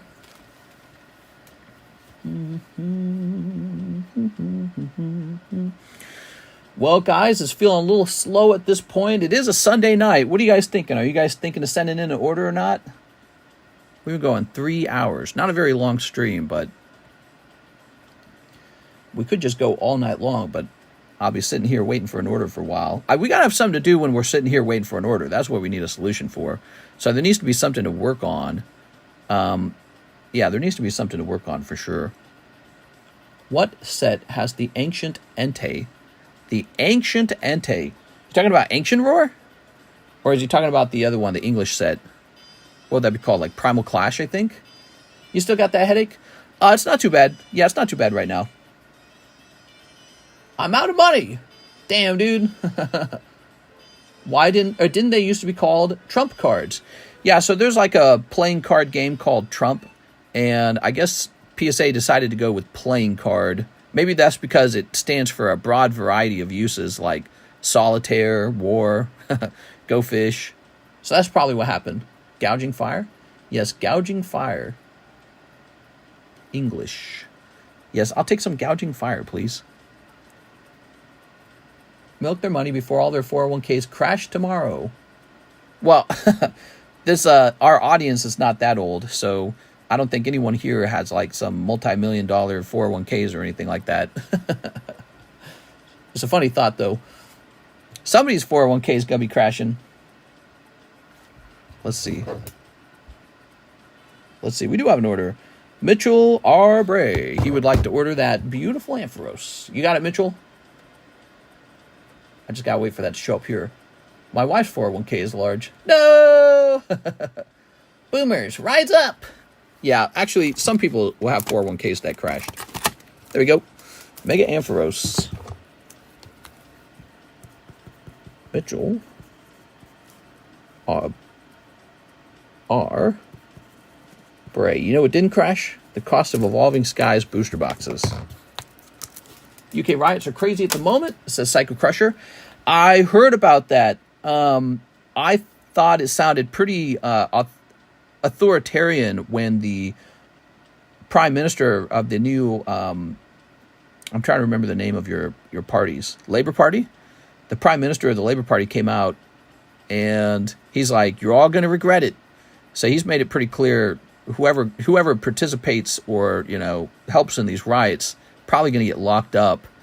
And the riots are over too much immigration in the UK. Is that right? Something like that, right? But it was triggered by... okay, we got another order coming in. Jose Dominguez. All right, Mr. Jose Dominguez. He's jumping into the Legend Maker break. You got it. All right.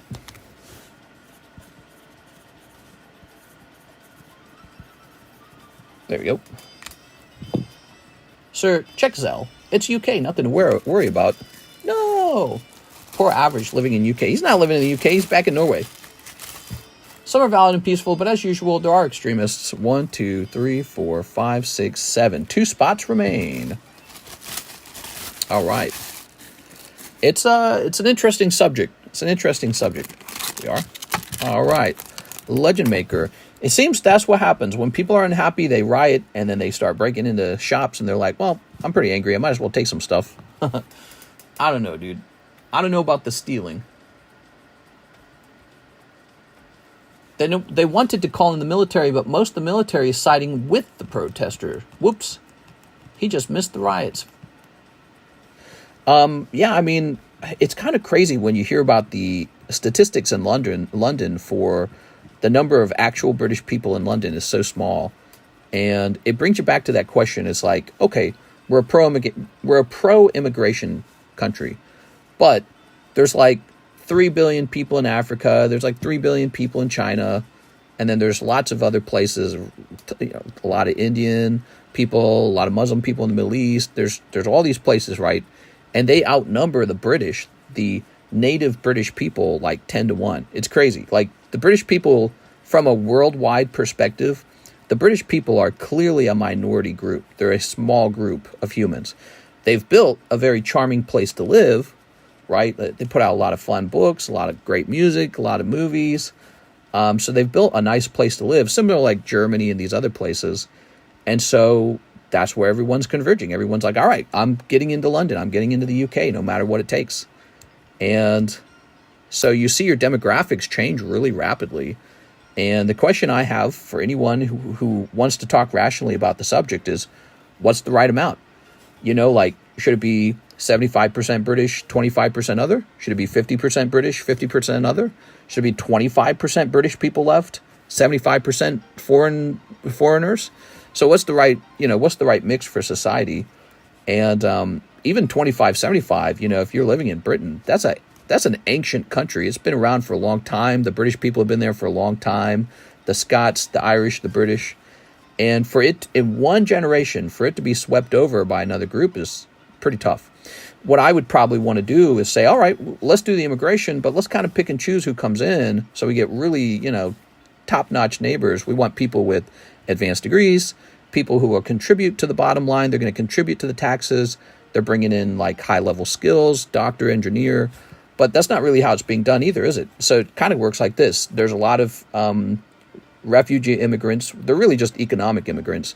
They're coming through France, and then they get on a boat, and then they bust into the UK. And the UK doesn't send the boats back. They just say, come on in.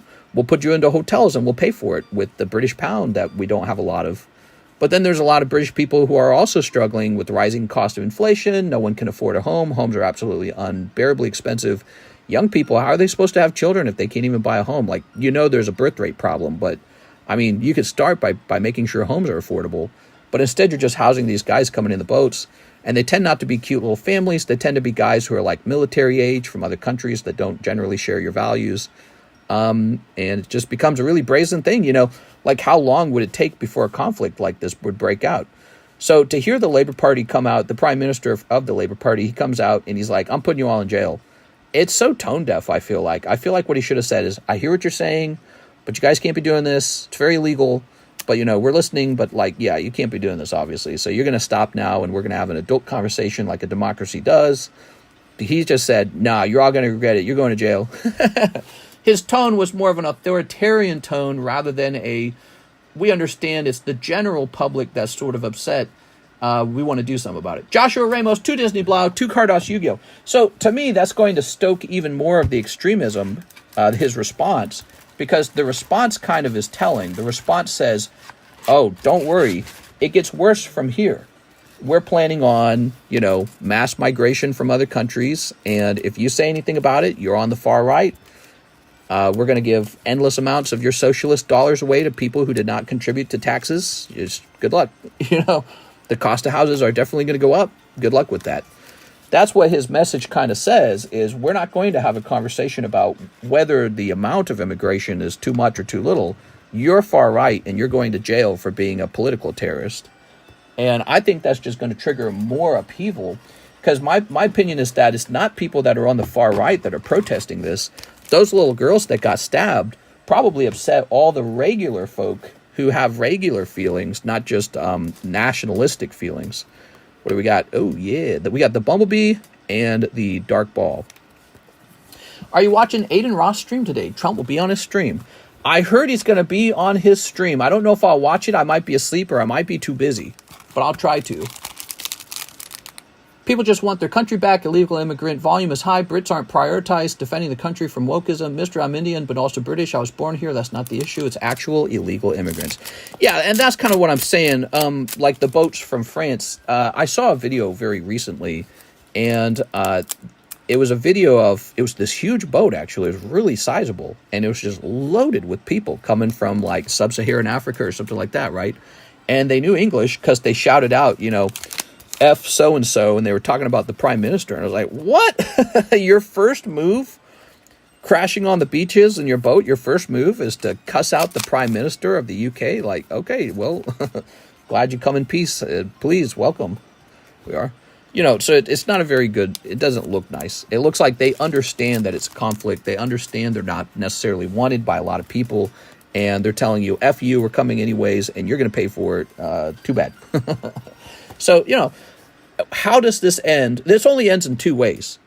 it ends with the British people eventually becoming a minority in their country because there's so many people in the world. The British are actually a minority compared to the rest of the population in the world. There's way more other people than there are British people. There's just a little bit of British people. Billions and billions and billions of people all over that are not British, and then a couple hundred million British. It's like night and day. There's one little marble over here is the British, big pile of marbles over here is everyone else. So you built a nice country, everyone's going to push their way in. So one day, native-born British is going to be gone. The natives are going to be gone. Or they're going to fight back and become increasingly intolerant, and then maybe they stop it, but probably not. Because I think that we spent the last, 100 years, Hollywood, the news, education, all this stuff, just spent the last 100 years telling us about the evils of nationalism. And so nationalism is far right. You're not allowed to be nationalistic and say, hey, this country is my home for my people. If you say that, you're very racist. So I think the British people will probably just go away over time. That's actually what I think will happen. They'll just go away. There's not enough British people to go around. They might become radicalized right at the end, but it won't matter because democracies are about majority. So once you've lost the majority vote, it's all over. It doesn't matter at that point. If the British people have like this sudden reckoning, like, yo, there's only 25% of us left in this country, it's too late. It's too late at that point. It's like the Hawaiians on the island of Hawaii. Like, they're a minority in Hawaii now. So it happens. All right, let's see what's next. It happens. You lose your little island. And then there's people who are like, they're happy for it. They're like, this serves the right. Brandon Gonzalez, he sent me $23 for I Have a Bag. Brandon Gonzalez, I don't know what you want. Mister, are you watching Nathan Ross? Really enjoy this stream, says Ian Ron. Passes popcorn bucket. Don't mind the hole on the bottom. You don't want to talk about what might happen to us native British. We know how the Native Americans turned out. Well, yeah, because the people who take over the country typically are very angry towards you because of all the conflict that has gone down in the process of you losing your country, losing your native home. It's an ancient home. Like, the British people have been there for a really long time. And, it goes all the way back to the Romans and all. And you're a bit of a mixed country, too, by the way, right? You're a bit of a melting pot. But at least there's some sensibility. There's some sense of it being British, right? British was, a mix of, like, the European countries surrounding it mostly, a little bit of the Romans, a little bit of the Celtics. And then you guys were Catholic, and then you were Anglican. And you were the Crusaders, and right, but that's all that culture is going to go away. You're going to replace that culture one day. All right. He says, Pal Data Evolve. No problem, man. All right. Chat, buy this dip. We're going to say, give me some of this dip. 5 packs, apparently. All right, 5 packs. Pal Data Evolved. Grab this. 1, 2, 3, 4, 5. Very nice. 17-year stabbed 3 little girls. Right. It was a 17-year-old. His parents were immigrants from Rwanda. And I think all of those sort of like underlying subconscious desires to be amongst your own kind, or to not feel like you're just a host to a globalist party, or feeling like you don't want to, from then on, fear that someone's going to be bitter and angry towards you and stab your baby daughters while they're dancing to Taylor Swift. All those feelings are getting, evoked in regular British people. So for the Labour Party to come out and say, oh yeah, well, you're all terrorists, we're locking you away, I think this will actually trigger a deeper hatred and a stronger panic for what's going on. Because what he's not saying is, yo, we got to make sure that we take care of the British people first, because I serve you. I serve the British people, number one. And he should, of course, condemn violence and theft. All of that's always condemnable. But I just feel like he's not talking about the elephant in the room, and that is that the Labour Party has no interest in slowing the boats down that are coming over to the UK. It should just be... It should be more of a controlled thing. You'd be like, well, it's nice that you guys got a boat together and that you guys have this whole immigration business that you've worked out. So, you know, the guys who operate the boats probably make a lot of money. But I'd be like, that's not the way to do it, man. You got to apply to be a citizen. You got to apply to immigrate here. Or you got to apply for temporary work or whatever it is you want to do. But you can't just come over on boats and force your way in. It's just not the way to do it, right? But if you say that, what happens is, again, you get treated like you're some sort of, you know, World War II mustache man lover or something like that. You know what I'm saying? It's a very reasonable thing to say, but nobody treats you like you're being reasonable. There's like this you're scared of your own shadow kind of moment for Europe. Like, no, we're very nice. We're very nice, we swear. All right, let's see. Brandon Gonzalez. Here we are. Mr. Brandon, thank you very much. Anyways, it's for that same reason that I think that the UK is so bad with overtaxing. All of Europe loves taxation. Heavy taxing. And you don't think much about it, but the reason so many people want to push their way into your country illegally is because you got fantastic free stuff. So all that free stuff is a big trigger for the rest of the world to go, oh my God, dude. I got nothing in my country. You got all the free stuff? I'm on the way, dude. And so the rules should at least be really clear. No free stuff if you're not a citizen. But typically that's not how it works. In politics, you end up with the political party in politics. It's like the Bolshevik party. You know, the Bolsheviks were the communists in Russia, right? So the Bolshevik party emerges. It's like a naturally occurring thing. A party says, wait a second. In a democracy, we can actually put together enormous amounts of power by saying everyone's going to get free stuff. And so that's the Bolshevik party. That's the Communist Party. They call themselves the socialists, but it's, you know, over time, it's a centrally controlled economy where the government increasingly prints money, increasingly taxes you, increasingly finds new ways to take your stuff and take away your right to criticize it, take away your right to protest it. They work on that because it's actually a authoritarian government. It's a centrally controlled economy, and they use that money to bring in people who dilute your, by the way, they dilute your vote. So that's the whole purpose of that. Your vote is diluted over time. And then you just have no way to democratically get your country back. And so all these violent protesters, they're feeling that. And they're saying, we don't want to vote anymore. We just want to throw a fit. We want to blow things up. Like, how do we actually change this? And I feel like it's kind of the same way in the U.S. right now. I feel like there's a bit of an error of that. But we have this election coming up, and everyone's holding their breath to see how it turns out. Both sides very dug in, very opposed to each other. Look at that, Iona. That's for Six Corrupted. Thank you, Six. Miss Six. Mister, you got Doctor Who? I sure do. I got lots of Doctor Who. It's fitting that show's beyond dead since Matt Smith. He was in a Doctor Who commercial. Who was in a Doctor Who commercial? It's already happening with Biden. Borders wide open. I feel the political correction is getting less so in America, but more so in Europe. Yeah, I mean, it's a long battle, you know. It's a long battle. It's a battle of ideas. At the end of the day, I think one of the strongest root ideas behind a conservative party is just the rule of law. We have rules. Society is civilized because everyone follows them. If nobody follows those rules, you become a low trust, high theft, high criminal activity sort of society. The quality of life goes down. Like, why would you want to live that way? So trying to get into a high trust society where everyone does follow the rules is really nice. But you have to be able to get everyone to agree to that. And for some reason, people just... Because there's so much to be gained breaking the immigration rules as a refugee status or just shoving your way in on a boat, because there's so much to be gained from that, the people coming from these other countries into the UK, they will never listen to your rules unless you actually enforce them. So you will have to say, oops, you came in here and you weren't supposed to, so there's a pretty harsh punishment for that. Sorry. And you're just not willing to enforce that because you feel bad for them. And so it's an emotional thing.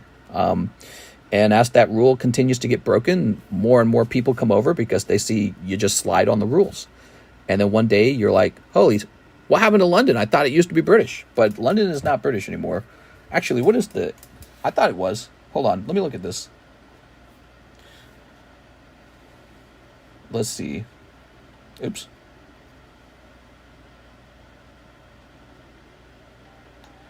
Anyways, I think there's like a correct amount of mixing. And you guys have to decide what you think the correct amount is. Maybe it's 50-50. 50% British, 50% non-British. That's a pretty big number. I think there's probably some conservatives that'll say, well, it should be something like 95-5. Okay.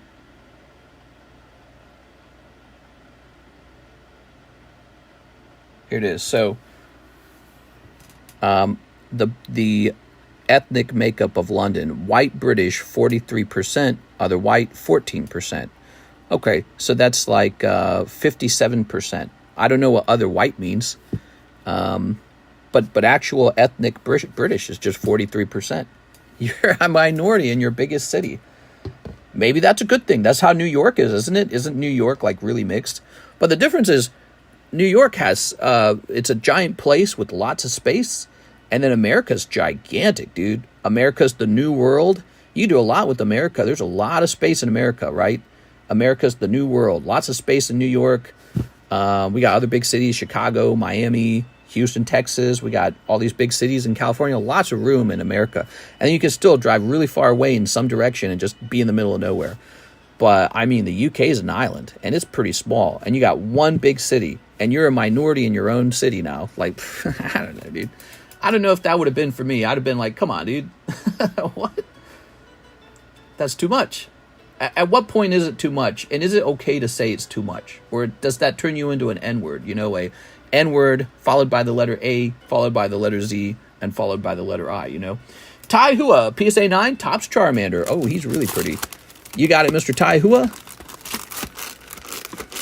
At what point are you allowed to be a nationalist is the question. Here we are.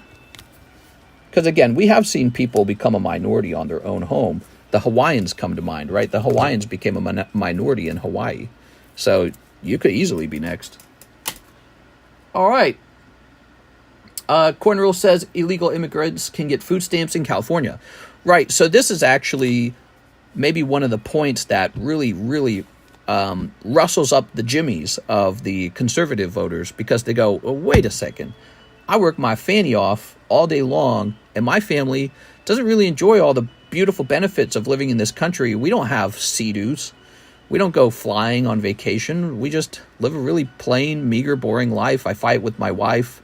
My children go to the public school. I can't afford to send them to college. Our car's breaking.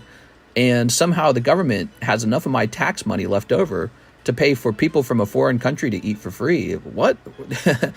I didn't sign up for that. You know, like it's a sort of forced thing, isn't it? It's a very different from charity. Charity is when you say, hey, I'm trying to help you out. Let me give you some money. But, you know, socialism is when the government says, hey, come on in here. We'll give you free stuff. We're taking that money from a different group. Or we're printing the money up and devaluing the currency. You know what I mean? Next up, we got Roger Gray. I have a box 1 Doctor Who Magic. So that becomes a real contentious point for people who are already living in the country. Here we are. All right. Doctor Who. That's why Donald Trump will say something like, they're taking black jobs or something like that. He'll say that because what he's trying to say is the people coming in, they actually compete with the black community for very limited resources, including jobs that might be in the local area. And that's what he's trying to say. He's trying to stir up a sort of like, hey, you can't be taking my stuff. That's my stuff. All right, we got Island. He's trying to stir up a little bit of that feeling, you know. Here's the 3rd Doctor. Ooh, legendary creature. On God. The Veil Yard. Ooh.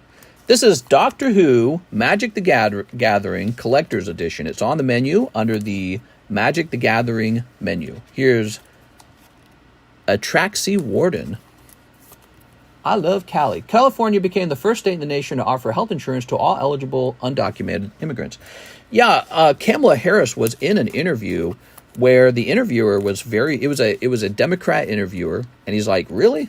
She says that she wanted to offer free health care to all undocumented migrants.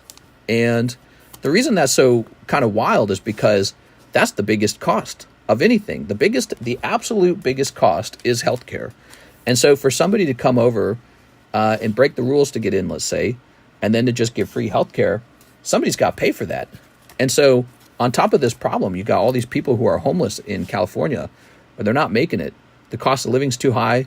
The government's not really interested in helping them too much. Actually, I think I saw a video just like yesterday. They were clearing out homeless camps. And it's just sort of this weird moment where it's like, the government does not place you first. You're second. And so there must be some, it's all business, right? There must be some business reason that the government wants this. The government has decided that the United States people are not useful to it, and the foreigners coming in are useful. It might have something to do with the long-term plans for changing the demographics for voting.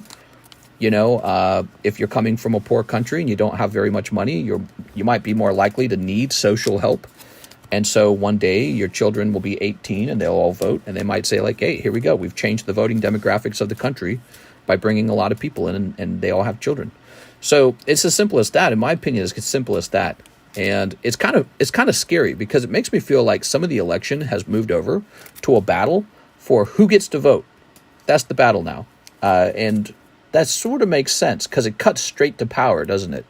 If you cut to who gets to vote, you're getting right toward the pillars that make up the power in the country is who gets to vote.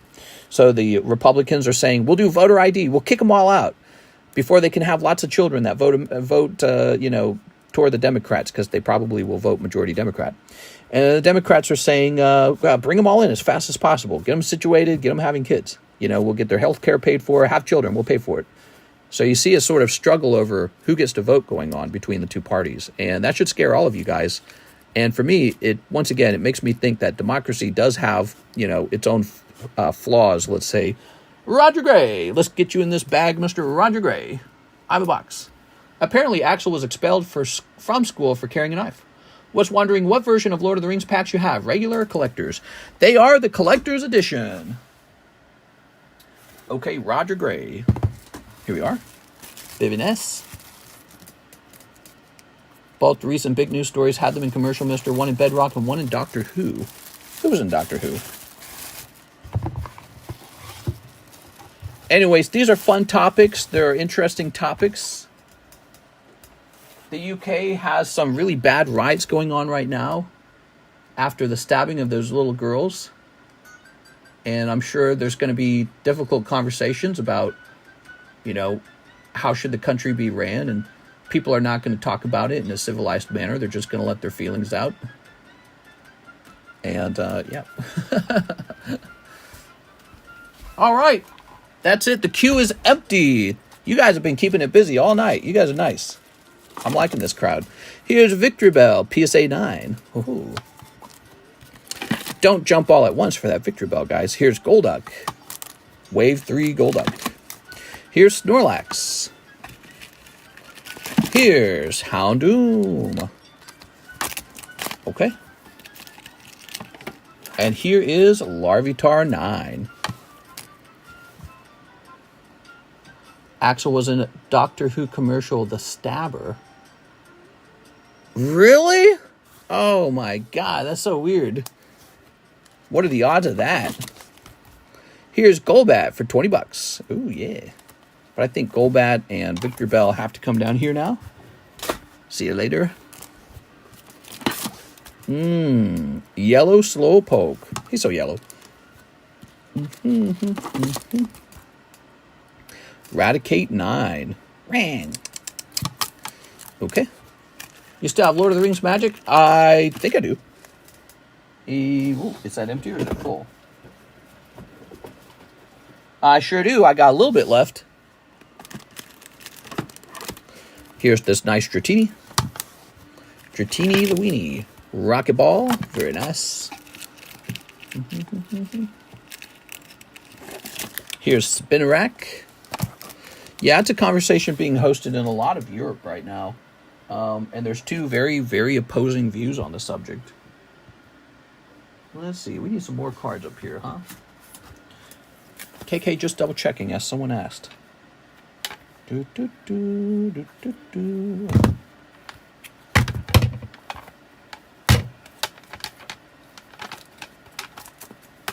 All right.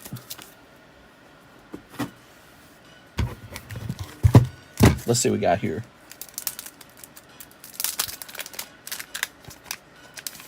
How's France doing? They're having their Olympics, and things seem to be going smoothly. There you go.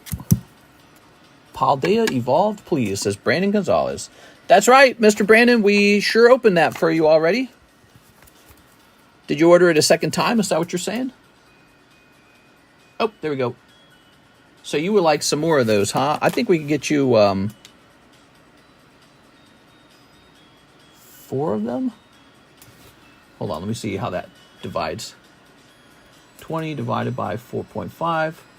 All right, you got room for 4. We're going to make it 5. All right. 1, 2, 3, 4, 5. There you are. Very nice. Good luck. Look at that Blaziken. He's pretty hot, huh? Team Magma versus Team Aqua Blaziken. Sneeping this. All right. Sneeping this. All right. Sneeping this. Okay. Lovely. All right, what we got? Baxcalibur. Here's Dedini. It's Dedini. Ooh, look at that. All right. Snover Oricorio. Here's Tandemouse. And Mankey Glamora. Nice. All right, lovely. Mister, my poor dog got stung by a bee today. Ah, that poor doggy. That sucks, man. Brandon Gonzalez. Thanks, man. Pop this in here.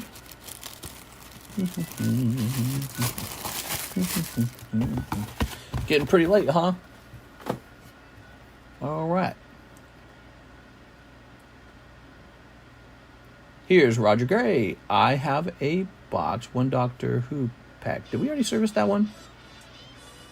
Tom, don't cruise. Mister, my pet bee got out and I think it stung a dog today. Uh-oh. Don't tell anyone. Here's Washsiek. He says 2 of the Hollow Shuffles. You got it, Mr. Washsiek? All right. All right, what we got? 1, 2, 3. We got 2, 1, 2. Flip that around. 2 hollows. Mr. Wasiek, that's a cool round. All right.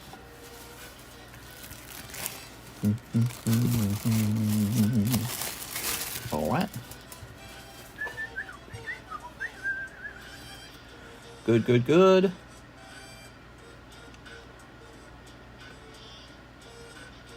All right. So that was for Mr. Wasiek. We're all done with that. Now we're pricing up this Blaziken.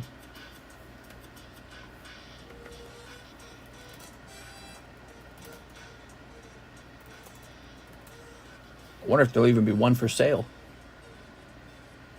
This is a really rare card. There is one for sale for $4,999. Okay. We'll make ours a little cheaper. Ours is $50 cheaper. But not just that, you also don't have to pay taxes with ours. So it's actually quite a lot cheaper. That's pretty good. Yeah, keep that in mind, because taxes can be like up to 7% for some people. And that really stacks. Okay, let's go ahead and get a population on this card. Let's see what we got. Oh my god, he's rare. That card is just population 28. Pop 28 Blaziken. All right. Wow. Pretty good. How much does those cards go for? How much does it go for? Lots. All right. I got another card for you guys. And hold on. I think I got to put a piece of information down. Okay.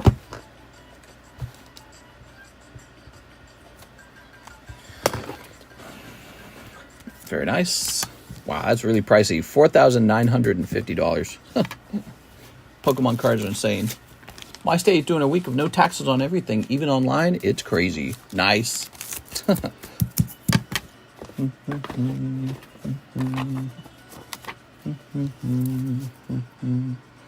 Gyarados.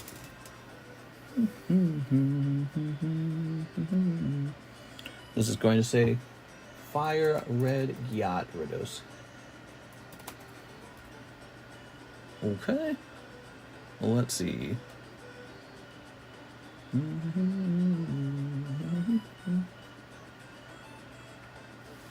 Okay, he is a $750 card.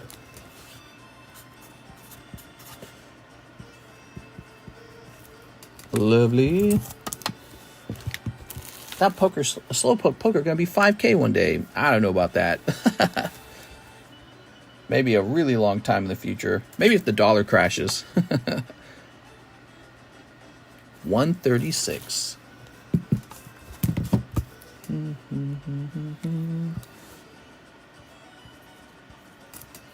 All right. Gyarados. Okay, guys. Well, it is 3:35 a.m. in the morning, and I think I'm going to cut out early for Sunday. Let's go ahead and run this. I'm going to hit roll it. Here's Chris Gutierrez. Chris, you're jumping on the giveaway slab.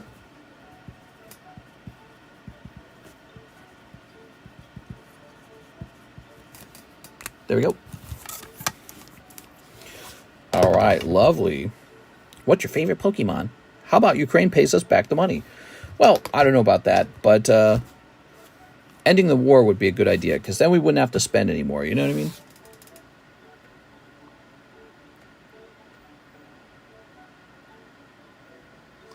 My state is doing a week of no taxes on everything.